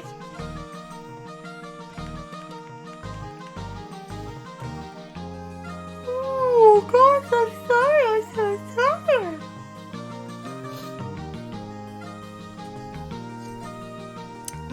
Who do we want at our party? Okay. Let's go with Flick. Flick. Where are you, Flick?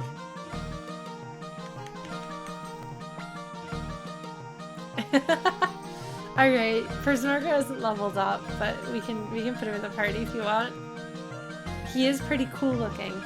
I didn't realize, I thought he was a robot when I first saw him when I was a kid, but actually he has a helmet covering his face to here, and then you see his nose and his mouth down here.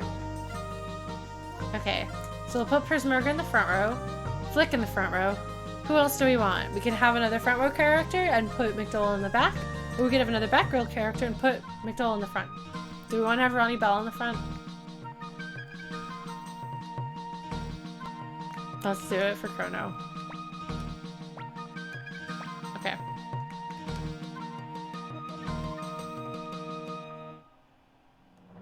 Oh shoot! Okay.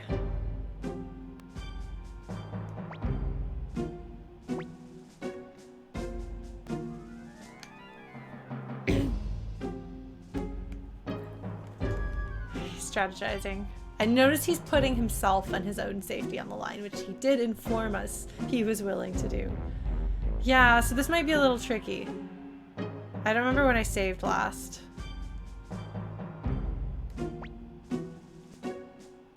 We should be able to walk out from this. I don't know Blue Glass. That is a good question. And Matthew has read him based on his reactions to things.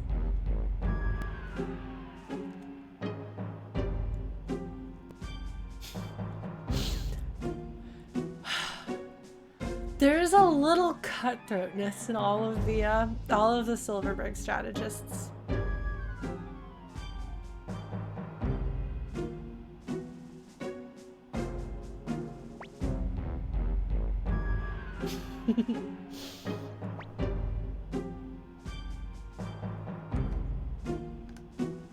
I want that treasure chest. Fortunately, I'm gonna get that treasure chest. Just you wait and see. Yes! Old book, even better. Let me through! Okay. We gotta go turn in that old book, talk about the lore, and put some clothing on our party members, and put people in the right order. Oh my god. Crin, go away. Go away. Go away. Okay. It's not like I've ever used him.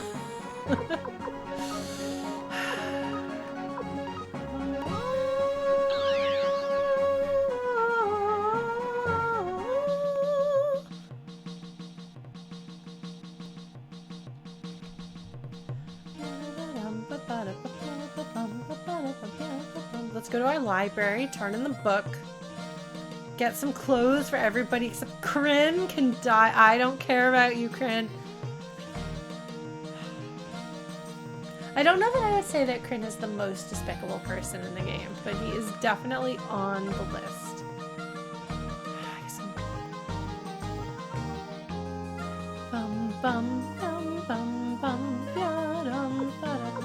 Yeah, see, like Ronnie has no gear.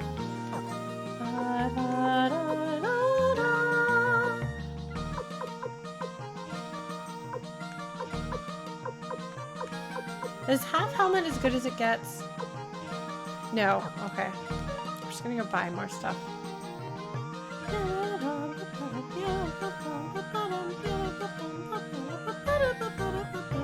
Yes, that's a good point, Blue Glass. I'm gonna go do the old book, and then we're gonna go back down and make our characters useful. I'm taller than Hugo.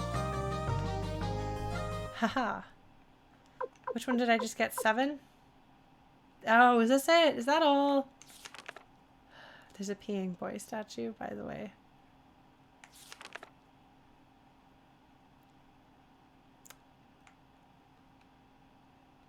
That's very useful.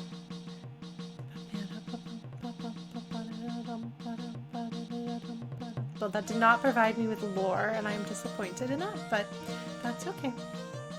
It's fine. I didn't need that anyway. It's not like I need lore anyway. I should... How much money do I have? I should probably gamble. Buy gear and gamble. I'm gonna buy gear. No. I'm gonna gamble. Buy gear. Gamble again.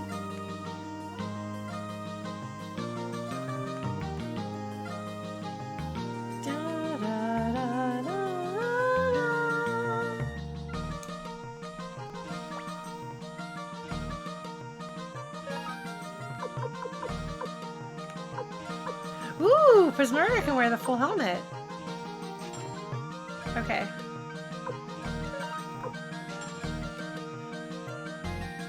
It doesn't matter. I'm just gonna...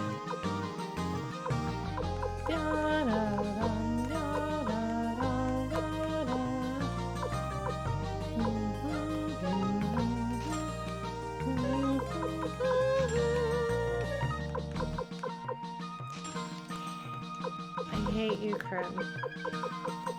I hate that I'm wasting money on you, Crin. 13, Cape of Darkness. Is that as good as it gets? No. Oh, wow. I mean, in hindsight, I could probably just have gotten stuff from my other party members. But I'm about to have to get more money anyway. It doesn't really matter. So I'm just gonna do this.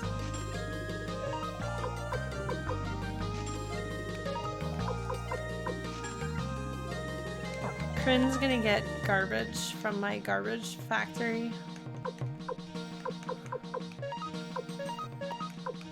Crin is a garbage factory. I think that's gonna be my new insult from now on. Oh geez, wow. Yeah. You aren't kidding, he is quite a tank. Jeez, look at that.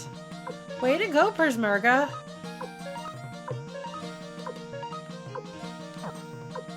Crin, nobody cares about you. Nobody likes you, Crin. Nobody.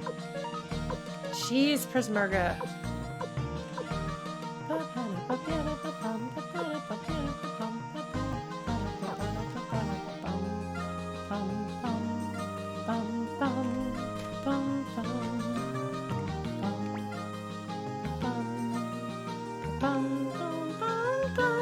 I have some stuff I can just stick on him. Gambling joint, yes. No, I don't care how it plays. Let's play. Bet the maximum. Max. Yes.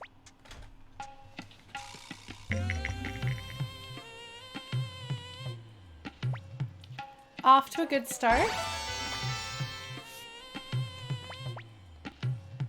And we're just stating our way through this. Oh yeah, no, like that's just like, and that's like the Suikoden one way.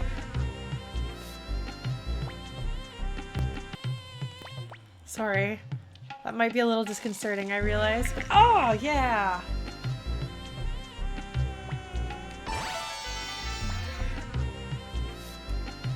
Okay.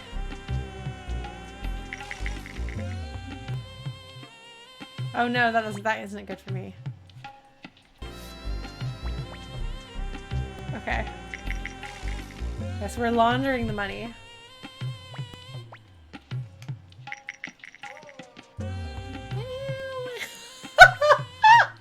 I can't believe I won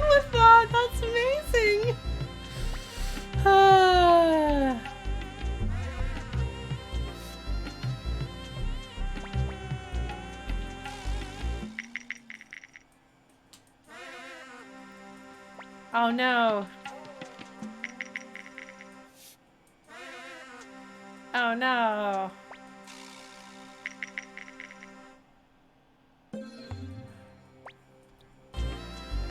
Okay. I'm gonna try again. See if he messes up this time around. Okay. Again.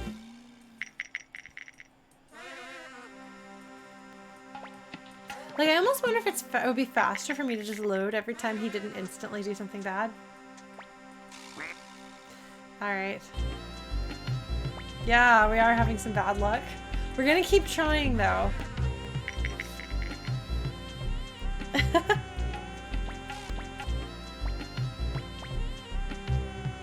just gonna keep going until he loses. Come on, come on.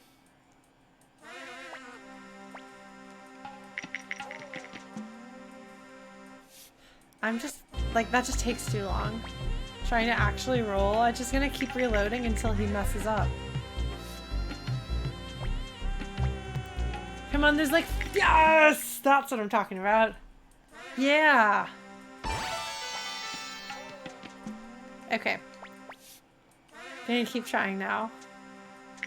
Because, like, once you get up to, like, a high enough amount, like, it's fine. Oh, is he gonna pay? Yay! Okay. No, we're done. Thank you. We did a good job. Alright, folks. We have laundered some money for him. Let's go spend it. Up. I think. We have so much money that we absolutely didn't cheat to get... No cheating happened here.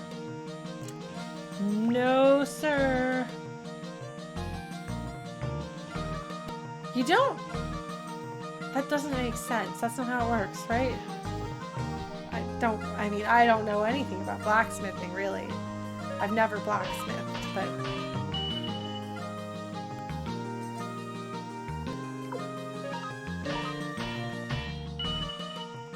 Alright. We're gonna just, like, get everybody who needs to, like, one level up. We're good. Okay. Death Crimson. So these are the words sound cool together, but that doesn't quite work, you know? Like, Crimson Death you could hear, but Death Crimson, like, it's noun adjective. That's not normally how we do that. It does kind of sound like something that a young person who thinks they're cool would name something. Okay. No, this is why they did it. Okay, for those of you who don't know, King Crimson is a progressive rock band.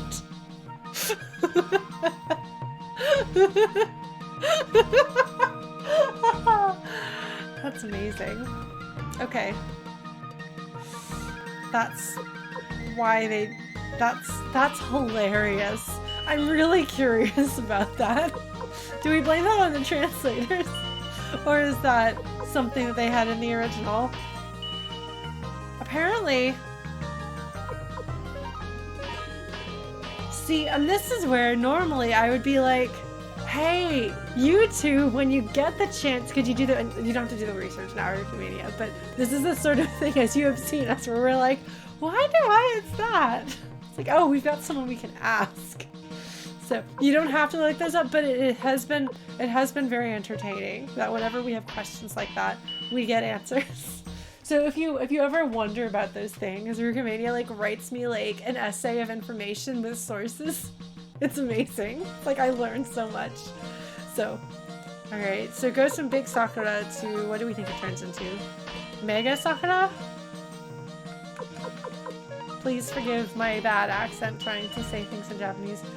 Oh man, so it's been over 2 years since I went to Tokyo. And Max, okay, that's fair. Max is bigger than big.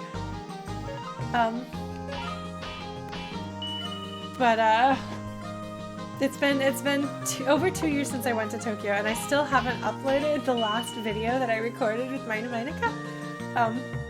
So we've been like playing the equivalent of phone tag, trying to get permission from each other or a reminder. I'm gonna go get more money.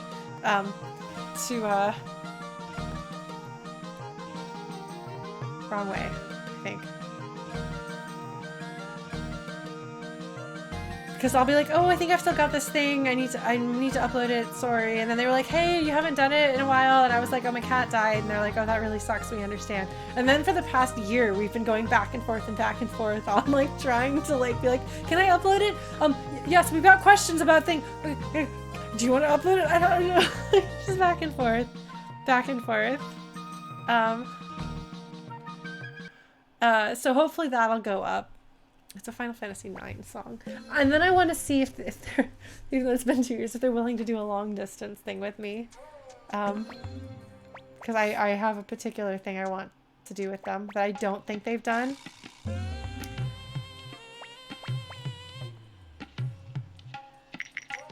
I want to see if they're willing to do,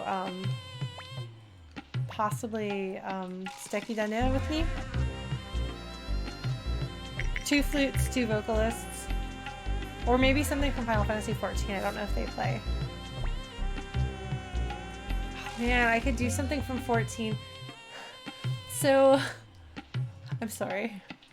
I'm gonna do it again. Please forgive me. So my friend, the singer who sang Reminiscence of Suikoden 2, she plays 14 a lot. And I bet if I did a Final Fantasy 14 vocal cover, I bet she would sing something on it. She does that really, really cool, like, traditional Japanese folk singing. And I have no idea how that would fit into anything from 14. But I bet she would do it. She's so cool. She's one of the coolest people I've ever met. She, like, lives alone and drives a motorcycle and has a cat and is really cool. I want to be cool like her. Anyway. So maybe there'll be more music coming next year. I want to do music. I wanted to do music this year, but then I had like moving. And wow, he's having a hard time here. All right, buddy. That's more like it.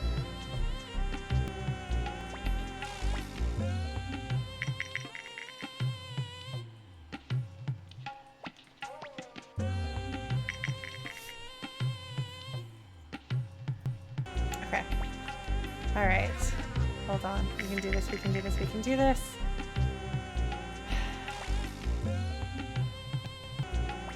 Sorry, I realize that might be really uncomfortable to have the music do that weird stuff. I just want him to mess it up. Come on, Yaspar. Yes! That's what I want you to do. I'm so happy about this. Okay. He's so bad at this game. Okay. Just mess up. Yes! No, I'm not gonna bet anymore. I maxed out my money. I'm good. Okay. Excellent. Good. Then we're gonna go finish sharpening our weapons and then we're gonna continue progressing. I'm sorry, I feel like we've gotten almost nothing accomplished in tonight's stream. Because I've just talked and talked and talked and talked and talked and talked and talked. So we have all of these guys. We have gotten a lot of rambling.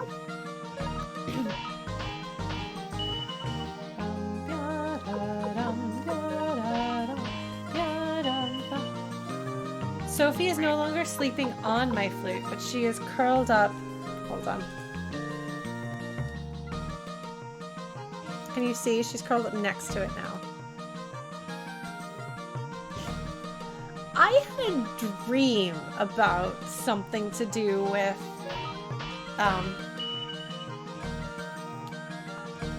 I had a dream about something to do with, Night in the Woods. I don't remember what it was. Gold Needle. How about you're a dumb butt garbage person, Needle? You know, but maybe all he aspires to do is play dice and create counterfeit money that he then has to get into circulation somehow away from him.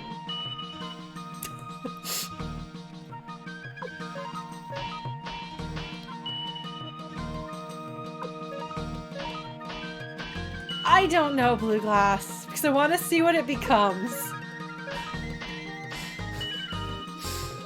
Oh wait, what is it? Super Needle. Cool. Alright. We're geared up. Do I have anything I need to ditch or do I guess I'll get some... Okay, what have I got?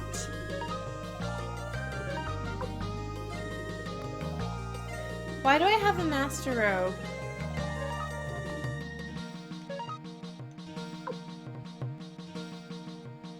Is that actually good? Hold on.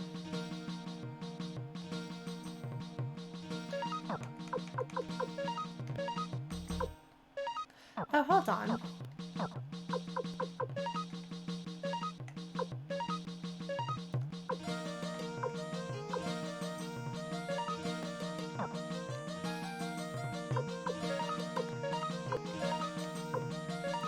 All right.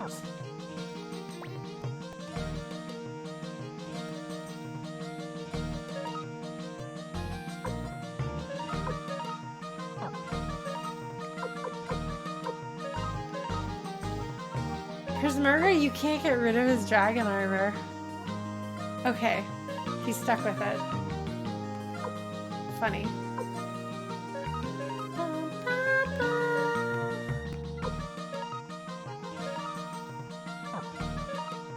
Oh, I need medicine.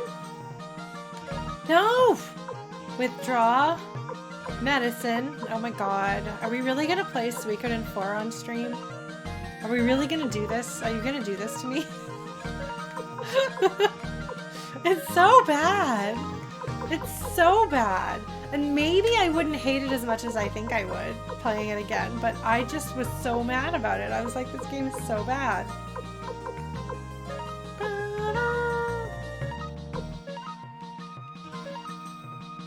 See ya! Come again! Alright, Crin. I hate you. You're garbage. You think so? I mean, I'm probably gonna complain the whole time about what they're doing with the story and the characters and how it should be good and yet it isn't. I have some Mega Medicine.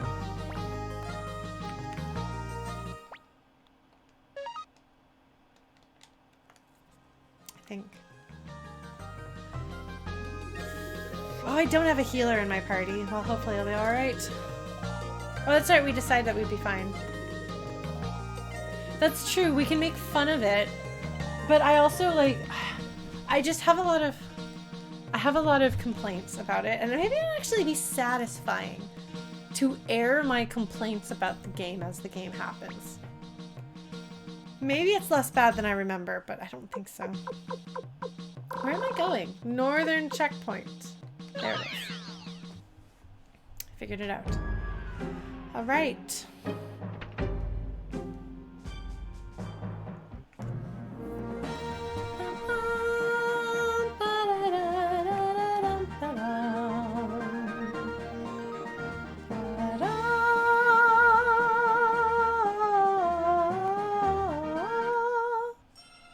Moravia, not to be confused with Motavia.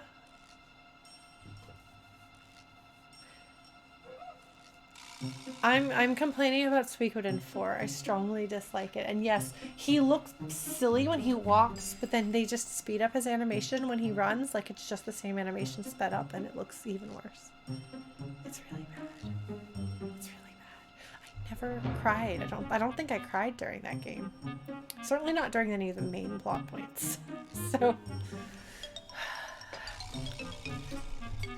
I was not a fan. If we play it on stream, the main character will be named Bubbles.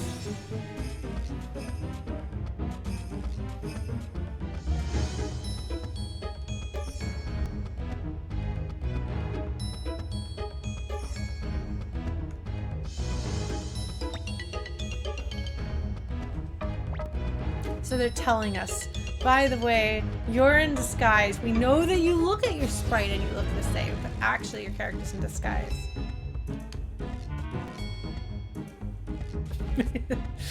Medicine doctor, right?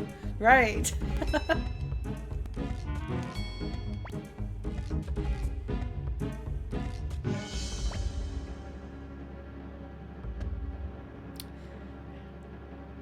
We love you, Crin, so much.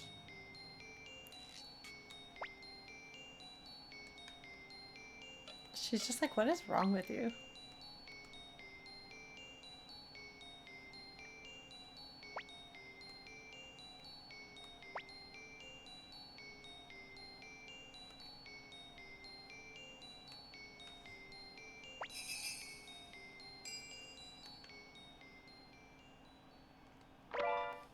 Oh, there's the paint. Alright, we've got it. Hello, will you fight me? Oh, that's nice of them. You can save and rest in here. Good. Good, because you're having to fight dudes. An elite soldier. Ooh, I'm scared. I'm gonna use the hate rune against you. So is Persmerga good at fighting, or is he just a tank? Because if I recall correctly, Humphrey isn't especially... Oh, are these soldiers super low level? I think they might be. No? Oh, there's ninjas here too. We've got ninjas, they've got ninjas, everyone's got ninjas. Just like, acquire ninjas. I can't make any sense of stats.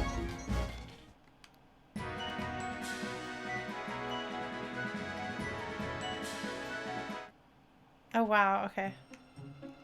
How come they're not giving my characters...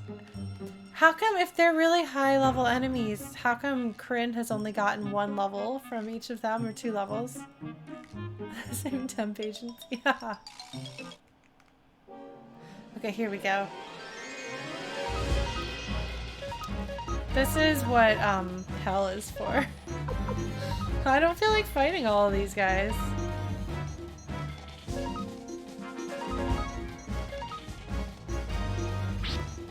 Oh no. Man, ninjas go even faster than the Soul Eater. That's impressive. The Soul Eater takes precedence over a lot.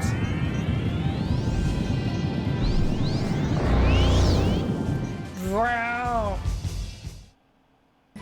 Okay. Okay, that's more like it. Wing boots, those sound good. I'm not a fan of this song. I think I've made fun of it before. But it kind of sounds like just like random instruments. It's not my favorite on this. Not my favorite in the series, not my favorite on this soundtrack. Alright. Don't mind me and my inability to use a D-pad correctly.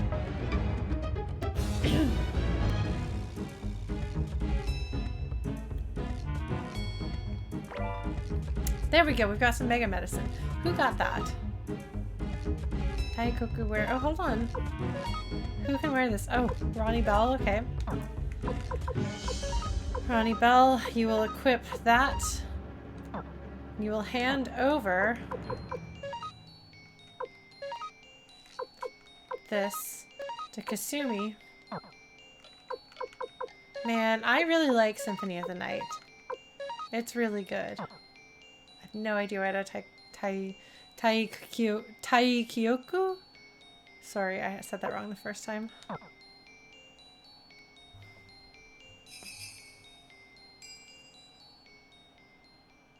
Kyoku. Man. I've had friends who have tried to talk me into studying Japanese. I'm really not good at languages that aren't my own. Although, apparently I'm not allowed to say I'm bad at things. Because apparently all you have to do is work at them and get better. Okay, hold on. What was I doing? Oh! I was trying to figure out who wound up with the Mega Medicine. Ronnie Bell, you're probably not the one who needs the Mega Medicine. Hand that over to... Frankly, Crin is more likely. Okay, well, Kasumi's got really... She's really fast, so...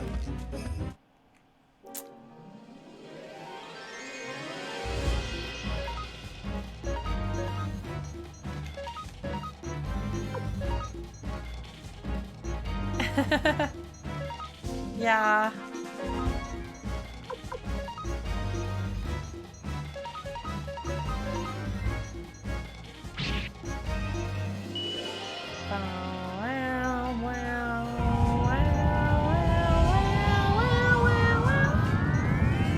Yes, Persmerga does have a rather ominous design. Well, if you'll remember Uber, who was helping Wendy, Uber and Necklord were helping Wendy back in time when the sword threw us back in time to see what was going on with Ted. Not my favorite story decision that this game has made. Uber and Persmerga are kind of a matched set. That's what you think, Crin says. I am good at sneaking into places. Thanks, Crin.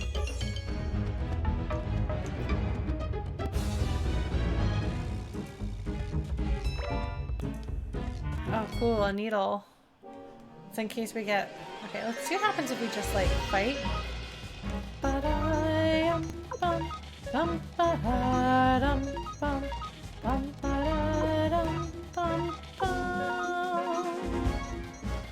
Yeah! Okay, these guys aren't actually that hard. Excellent. Yes, he talked about how he wanted to fight Uber, so he's established that he is a matched set, so that's not really a spoiler. Alright. Crin's personality looks like a flea man from Castlevania. He is exactly that archetype. Oh look, Vincent's in here for some reason.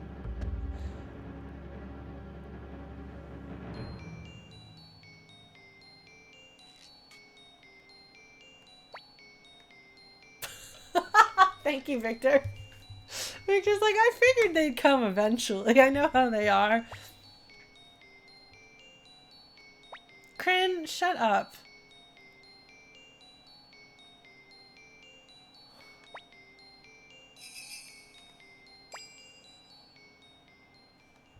Victor's great. See, like, I told you would like Victor, didn't I?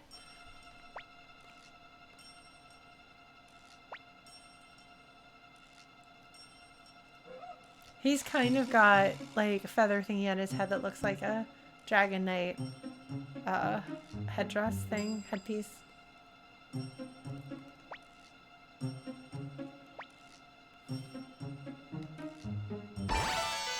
Yay! No! I wanted... so I guess I have to go back there and get Vincent and whatever's in that treasure chest. That incident... I'll just talk around it. That is a reason. So he's therefore saying, I dislike myself intensely right now, but I am shutting that off because it is the better thing to do.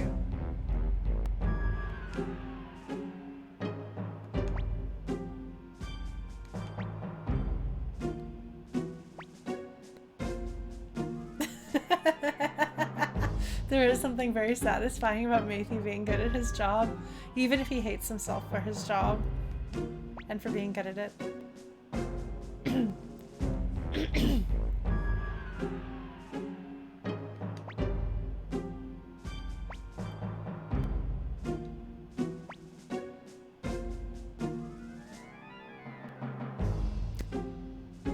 I forgot about that.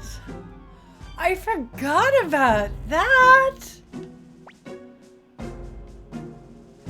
Okay, so that is a word, a name that means a lot to those of us who played Suikoden 2. Doesn't mean a lot to you yet, Chrono. You will have feelings about Justin. Nick and Ampy are both like, oh, yeah. You can look forward to that, Chrono. You will have feelings. If you'll remember, those were that's the northern border country that was at war and was pushing their way into the Empire, and that's what the Kaleka incident was supposed to inspire the army to fight and push Joustin back. So, they and the Scarlet Moon Empire are not the best of friends.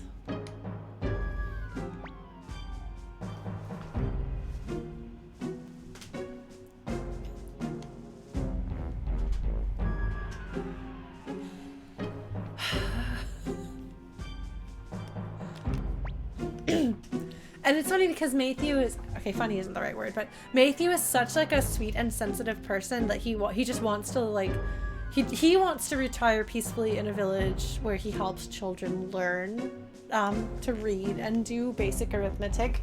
And he is at his heart a gentle soul. He is very good, at being ruthless and conniving and cunning when he has to be. Clearly doesn't, that goes counter to his nature, even if he has that talent. Makes him an interesting character.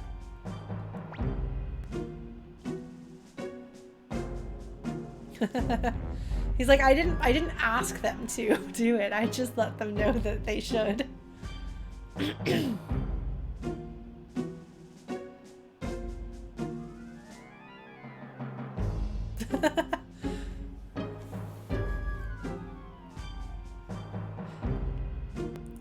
He might teach them to play chess too, but that's probably about as close to it as he would get.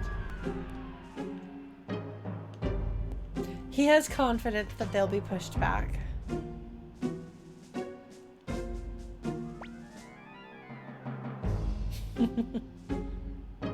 Kasim also has quite a mustache.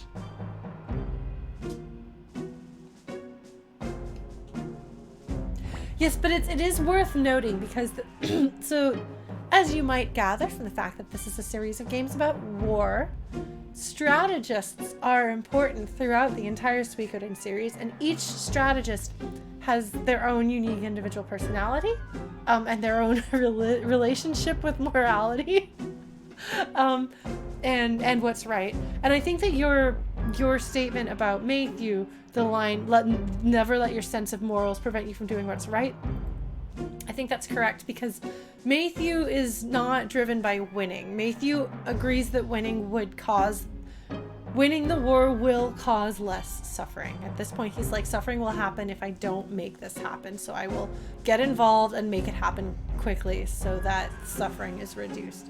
So in his case, like, he has this, even though his morals are, he wants to be like, he wants to be a calm pacifist who's not involved with war at all, and he thinks that killing and fighting is wrong. Or he does not want to do it, he does not like it. And that's his personal morality. For what he would rather be doing, his overarching motivation. He has this sense of right and wrong, and so he will do what it takes to make the right thing happen. Not everybody in Suikoden has that. Some of them, because there's strategists on your side and strategists on the other side, some of them are more, I'm on this side and therefore this side will win, and we will do whatever it takes to make this side win. And some of them have more moral limits of what they will do in order to win. So it's interesting. Several of them are Silverbergs, not all of them are Silverbergs. We've already seen 2 Silverberg strategists. Presumably Odessa had some strategy, and that's how she was able to be effective as she was as the leader of the Liberation Army. I don't know if that's ever confirmed, but I think we can assume that. We're pretty much taking care of business outside. Humphreys like, yo.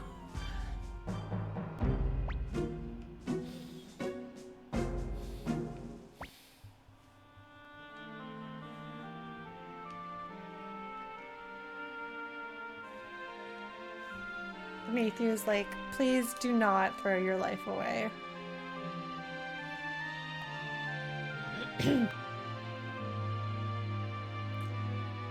Yeah, and I think it's worth noting that, like, we see a glimpse of the man that Tio and the rest of the generals are friends with in the garden, right before, like, right before Black dies, when Futch is there, you see a bit of like the goodness and the kindness and nobility, maybe not kindness, but goodness and nobility that Tio and the others say that Barbarossa had at one point. But he allows all of this stuff to happen with Windy, and he clearly knows it's going on, even if he didn't order it. But then he also didn't order it. So, like, what does that mean about him as a person?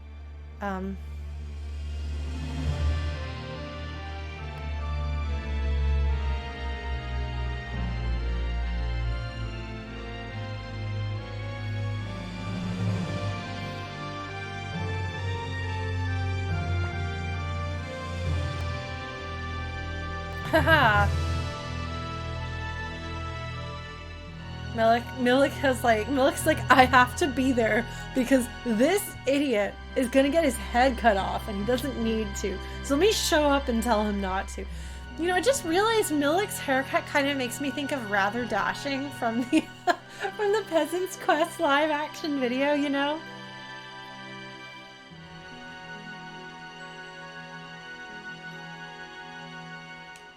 He's got the foppish bob.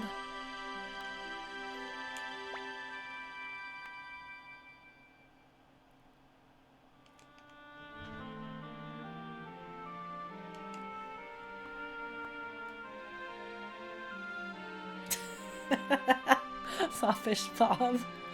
Alright, sorry, Milik. You've been renamed. Milik renamed everything ridiculous things. We can rename Milik. From now on, Milik, your name is Foppish Bob. What does it do if Milik is dead here? Does Milik not come in and plead this case?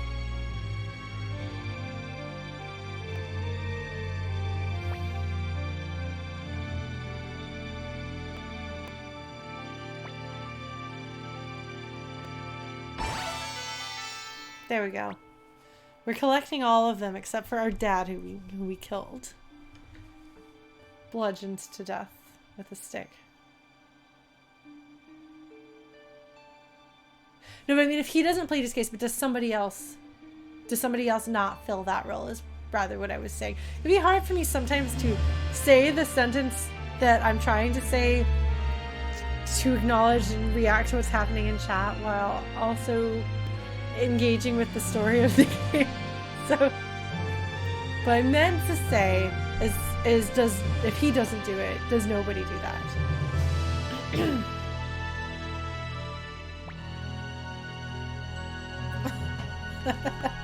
Victor, shush. Whatever, Victor. Whatever.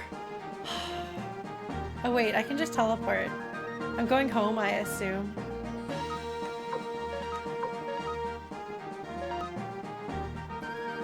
Oh shoot! I want Vincent, don't I? Sorry, I forgot.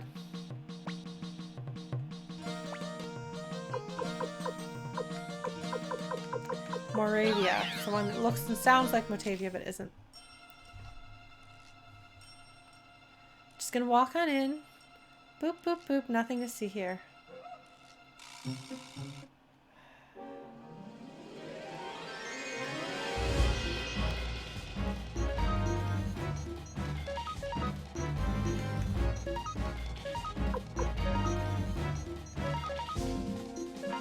Oh, I should probably go save. I should go recover my magics. Because there's somebody in here who at least before let me use my magics. Or stay at an inn and save. Okay, so we'll get Vincent. We're really close to having everybody, right? Like, are there any other recruitment ones to get? Besides the, hope this person is still there. Yes, they are. Cool. Okay.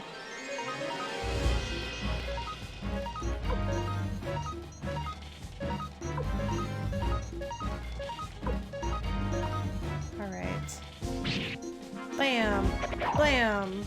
Blam! Oh man, 18 damage! Yeah! Crin is contributing to this. Good job, Crin.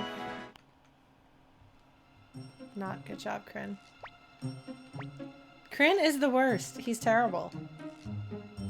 Good thing they don't cut our heads off while we rest here. Oh, we still have to get... Okay, the Maximilian Knights. Got it.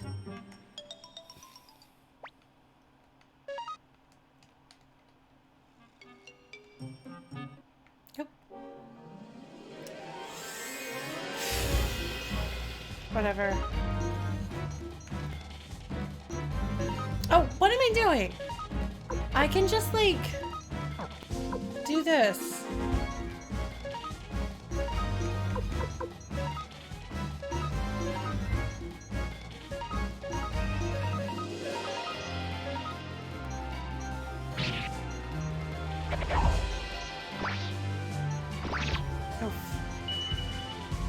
I have other spells that I can use. Oh, right. Casting on the caster, huh? Bad idea, Lauren. What did that do? Did you see that? It threw a fireball at her, and then she threw a fireball. I mean, a Hadouken, but a fireball. And that's funny. I'm really amused. I'm so amused.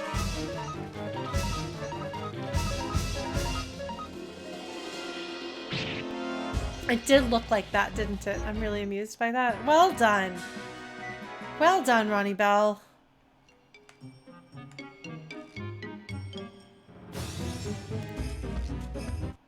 Okay.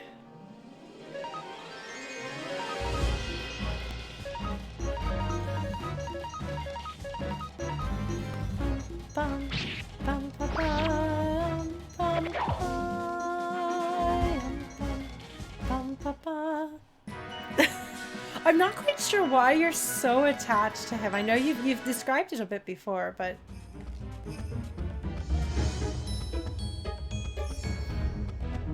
it's an interesting choice. You'll be glad to know, though, that in my ex-husband's Suikoden game, there were Maximilian Knight characters. I don't remember the details about them. I could probably dig them out if I have some of that in my notes, but I don't know if I have those. I think they're in that box up there, maybe. If I have them. But, yay, I'm now at the point where I can let these guys go. Crin is no longer so low level that he's holding the party back. It's okay, to be fair, like, there are characters that I got attached to, and I couldn't necessarily say why this particular character was my favorite. Okay, here we go. This is a very roundabout way of getting to their dungeon. I assume there's another way into the dungeon. Hi, Vincent. Sorry, we're just here to get the treasure chest. Oh my god, that's weird. Oh man, a Mother Earth crystal, huh? Except the earth magic isn't very good. Hi, Vincent.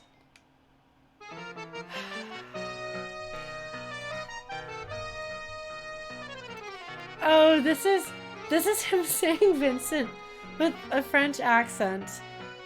But I assume that his name originally in the Japanese version was written out to be pronounced in the French way, and then they spelled it out with everything but this instance. They spelled it out as the name Vincent, which then, as this person who speaks English, I will say is Vincent instead of trying to say it that way. What did you do, Vincent? Oh no, he's saying his name that way again. Okay. He didn't actually. Alright, Vincent. Oh, you know what we're gonna do? Although actually we're letting guys go, so we'll do it. Vincent is at least... Yeah, there's a... The Narcissists are a recurring thing.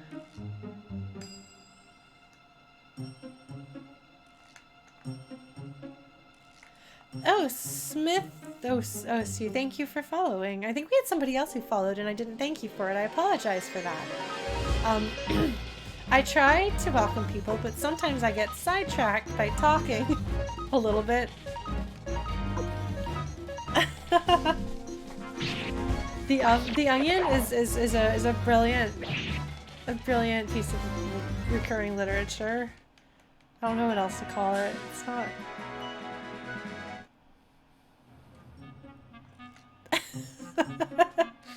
Yes, fair.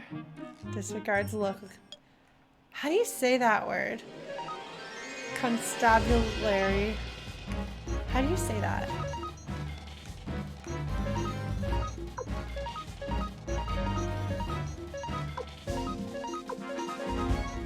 Alright. Bam! Bam! Yeah!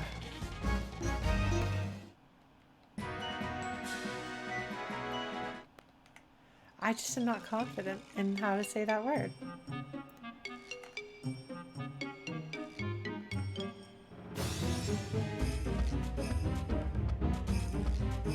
It's hard to go through those doors, apparently. Please tell me I'm not going backwards. Am I going backwards? Am I going the right way? Did I get turned around?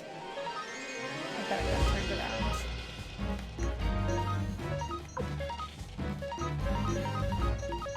I don't know why I'm not just using more magic on these.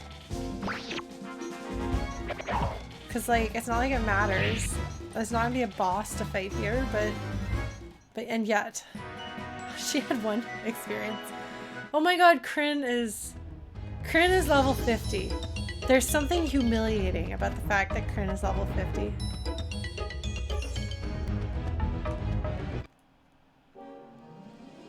You know? Like, that shouldn't be allowed to happen. They put him in your party just because they know.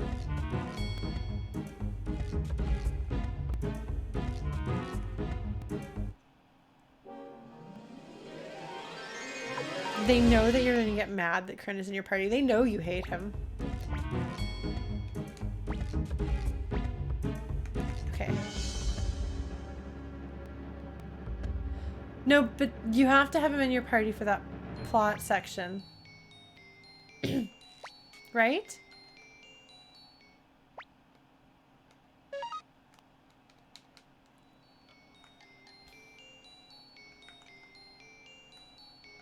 I'm not a fan of Crin. That's fair, that's fair.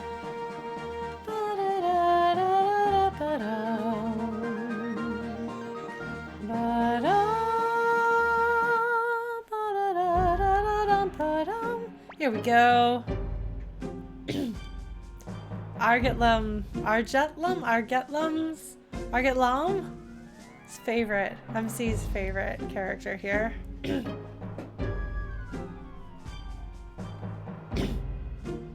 Sancho is adorable, by the way.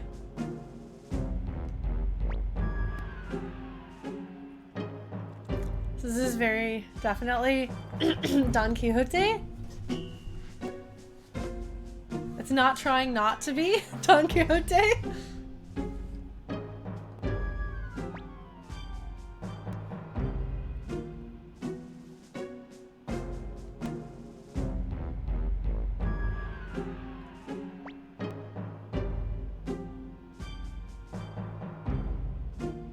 Dover also loves them? Okay, do we just have like the two biggest Maximilian Knights fans in the audience right now?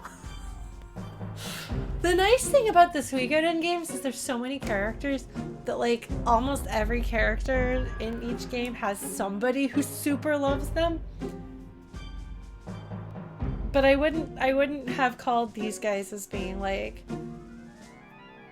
fan favorites, but I stand corrected. ×2 in one chat like thing. Like we've got like what, like 20 folks here and 2 of them happen to be big fans. Yeah, I like the ones from Suikoden 3. I don't remember who they are, but I know I liked them. That's fair, Nick.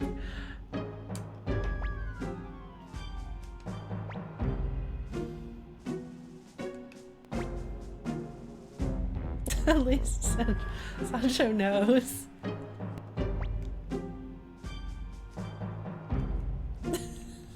I just imagine him saying these lines too loudly and everyone's like, I don't know if he's a little deaf or just too excited about everything ever.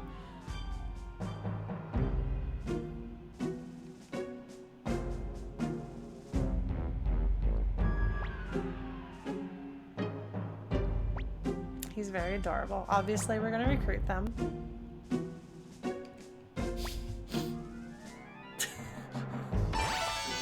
They are adorable.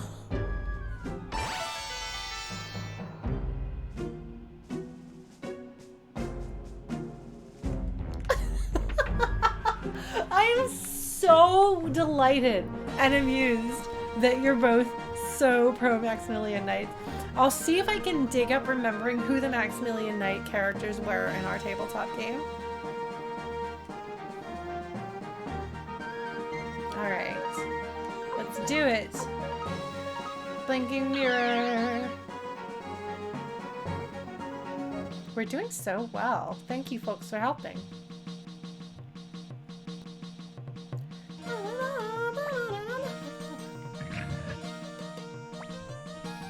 I think that's the third floor.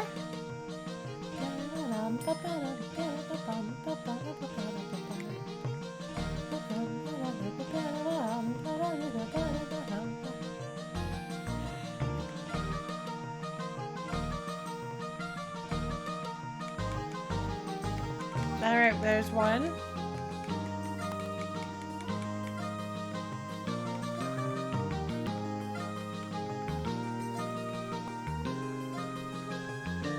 Yep, we're only missing one. Yay!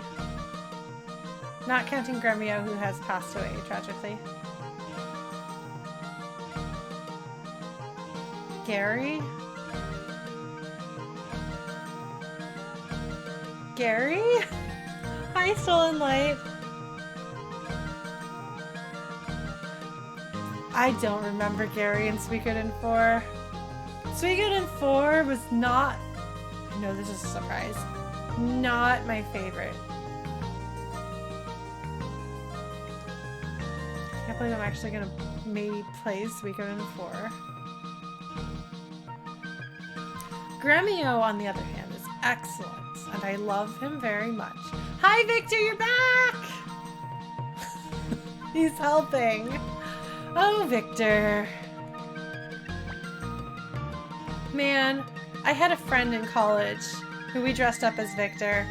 He was a horrible, awful friend who hurt me and like a bunch of other people really badly.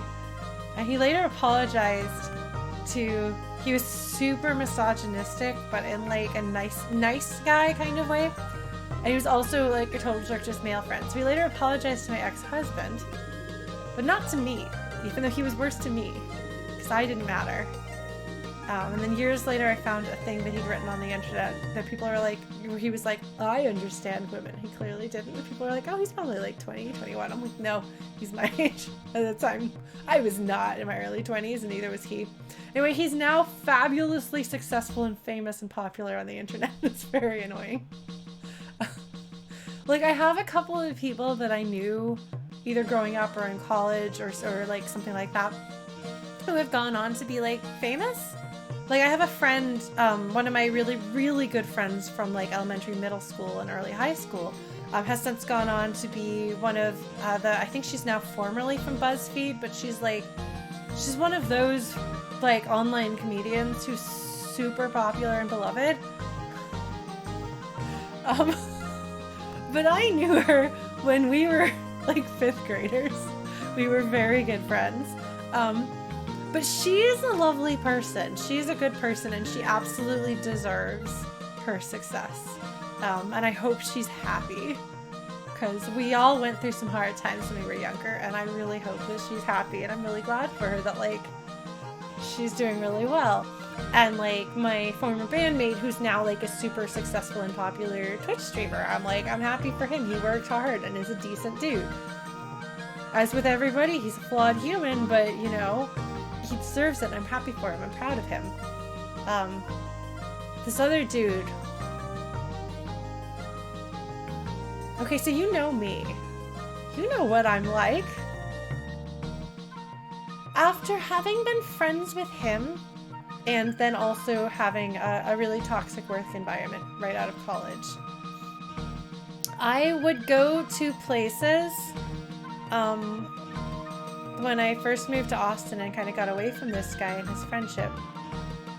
And people thought that I was shy and quiet and introverted because I was so afraid of speaking up and saying anything, because every single thing I said he would challenge, he would disagree with. He'd be like, do you know what you're talking about? Are you sure you know what you're talking about? Like, at one point he started arguing with me something about musical theory. And I was like, dude, how much musical theory have you studied? He's like, well, I mean, I haven't, but I'm like, look, I studied it for like 11 years growing up and have continued to do music. Like, I'm not an expert by any stretch, but I know a lot more than you do. And there were a lot of things like that, and he would put people down. If you hear me talking about my creative writing group, the reason why I won't host a writing workshop, even though it's been a very long time and I probably could, I used to have a writing workshop group of friends, and he was in it, and he managed to, I'd worked really hard to help my now ex-husband, who was my boyfriend at the time, overcome some self-confidence issues and be comfortable sharing his stories with people. He's a fabulously brilliant writer, like just absolutely incredible. And this guy was very much the I am insecure, so I put other people down thing. He made it so that after years of work of getting my ex-husband comfortable with sharing his stories, because of this guy, he stopped sharing his stories. Other people like stopped writing or felt uncomfortable because their writing was so belittled and challenged and insulted. This guy would say things that you shouldn't say to strangers, let alone your good friends. I'm sorry, I just went off. Anyway, he's got like, 130,000 people following him on Twitter, and recently I came across him again because he retweeted something or somebody retweeted him, and I was like, I sure hope you're not an asshole, but you sure were for the entire time I knew you, and every time I've encountered you since then, you have not seemed to have changed.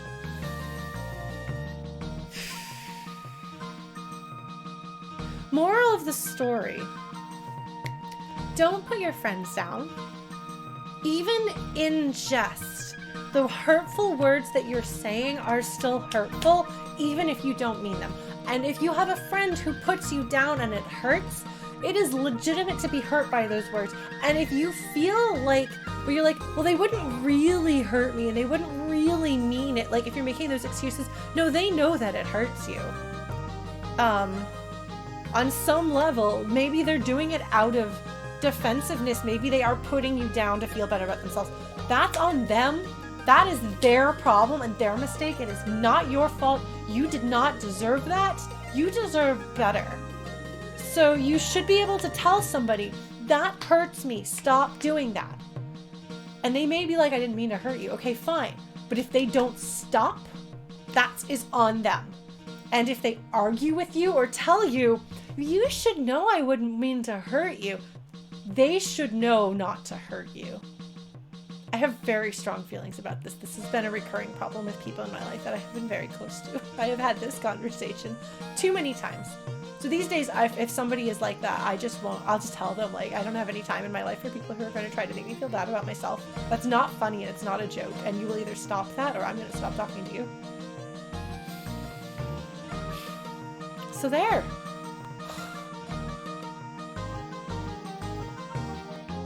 Well, evil heck, if you think about it, not like you're telling them off.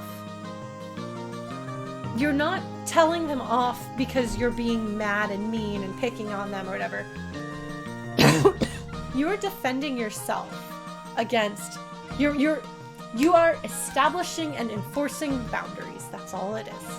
You are saying, this is not okay. You cannot do that to me. And then they have choices. They can either stop doing that to you, or they can stop to you. You can cut them off there. And they can say or do whatever they want about that. They don't have the right to tell you that you have to sit there and take it. And they don't have the right to make you feel guilty about that sort of thing. This is something that I believe really, really, really strongly in. It was really damaging to me when I was much younger. And like I said, it continued to be a problem over the course of my life for years. It's only been really recently in the past several years that I was just like, I won't deal with that anymore. Like, I'm done with that. That's not good. That's not fair. That's not right. I deserve better. You deserve better. All of you.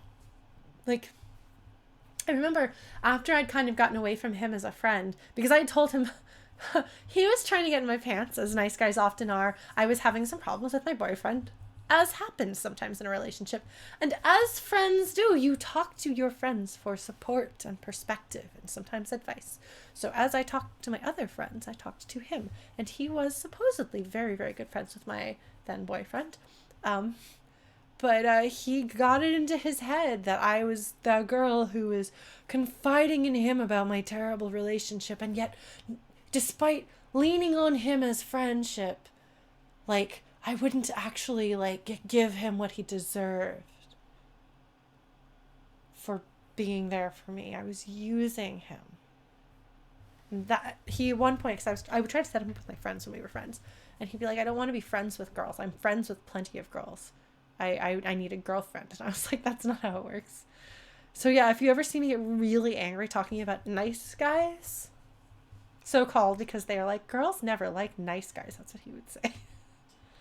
It was really bad. I hope he's changed. I hope he's grown up. Not my favorite person, but that's okay. I'll just try to focus on the people I know who are good people who became famous and successful. And yeah, it's very frustrating, Chrono. And I admit I'm a little jealous sometimes. I'm like, why is this person who is mean and bad and nasty and damaged a lot of people who cared about him and were, like, vulnerable to him, why does he get to have this sort of, you know, success and such that, like, so many people strive for and don't manage to achieve and labor in obscurity? And obviously, like, it's because, like, this is not a just world. That's not how it works. But it's frustrating. Anyway, yeah, stand up for yourselves. Establish your boundaries. You deserve to have boundaries. I still sometimes struggle to establish boundaries. It's a thing I've been working very hard on, especially the past couple of years. But go figure, you're allowed to have boundaries, so is everybody. Yeah, that took a turn for the worse. But yeah, so that was, that's my association. I love Victor. He's one of my favorite characters. But I made a Victor costume, a Flick costume, and an Odessa costume for me, my boyfriend at the time, now ex-husband, and this guy who was, played the Tenkai star in our game. And I called him the Tenkai star in our friend group because we were all kind of under his thrall. But yeah, so sometimes when I look at Victor's costume, that's what I see. Victor deserves better. Victor's better than that guy. Like, I wasn't a Tenkai star. Tenkai star, for anyone who's not a Suikoden fan, that's the hero star, the person who pulls everyone together. This guy had a lot of charisma. Was not a good friend or a good person. If he apologized to me, I think that that would go a long way. But he apologized to men, not to women. Very in character. That's so rough, Evil Hag. I am so sorry about that. I mean, I dropped a swear about him on stream, Chrono. I don't know if you caught that, but there is no better way to describe him, at least as he was then. Again, it's been a few years. Maybe he's changed, but I'm not optimistic. But yeah, Evil Hag, if there's a guy who's making you uncomfortable, who's pushing your buttons, crossing your boundaries, not respecting you, not seeing you as a person, that's his problem. And you can tell him to stop. And you can practice saying, like, that's something that's helped me. Practice saying what you're going to say. Practice saying it yourself, saying it in a mirror. Then maybe practice saying it to a friend. Be like, hey, I want to say this to this guy. And then you've gotten yourself, like, past the hurdle of it being hard to bring that sort of thing up and it being hard to say that. Like, those words now live in your mouth. They are now part of your arsenal and you can bring them out. For me, that's been very helpful. I have no idea if it'll be helpful for other people, but just in case, I will pass it along to you. Yeah, so that's a much heavier ending than, I mean, these streams have ended heavily in game, lately where like characters are dying tragically because I mean again human cost of war and so on. Um, but this is a little bit of real life stuff. Victor deserves better than Larry though. Anyway, I'm going to go ahead. No, it's okay, evil hag. It's okay. It's not your fault. These people are effective at they're effective at doing what they do because it works, and they tend to find the people who are not the kinds of people who find it easy to stand up for themselves. That's just how it works. So, it's not you. There's something about you presumably that is gentle and accommodating and used to helping people, and that is an excellent, beautiful, and wonderful character trait that unfortunately sometimes can be taken advantage of by crummy people. Crummy people can kind of sense it. I think ideally you find a way eventually to keep that squishy inner middle, but put up like have like a portcullis or something like that that you can put it down and take it up if you want to. But you're still you. Doesn't mean you have to turn cold and dry and angry all the time to defend yourself. You can get just a little bit, and be like, no. The gate is down. Come back later when you can be decent. Yeah. I'm going to go drink some water, get ready for bed, maybe. Pat my kitty who is still sleeping next to my flute. Oh my god, she's so cute. Thank you so much for joining me. My first stream in the new place. So New Year's Eve is a Thursday, which is usually my Final Fantasy VII stream. I need to check and see if people want that. But we'll figure it out. I don't know, but we will continue streaming Suikodens for the next little while, apparently. I don't know. It's going to be fun. So take care of yourselves.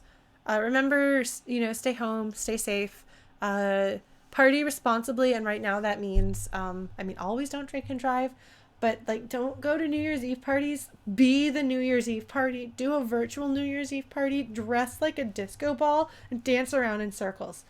I believe in you. I believe you can be the New Year's Eve dance party of your dreams. So go out and do that. Or rather, don't go out. Stay in and do that. And I will see you all lovely people later. Thank you so much for joining. Bye.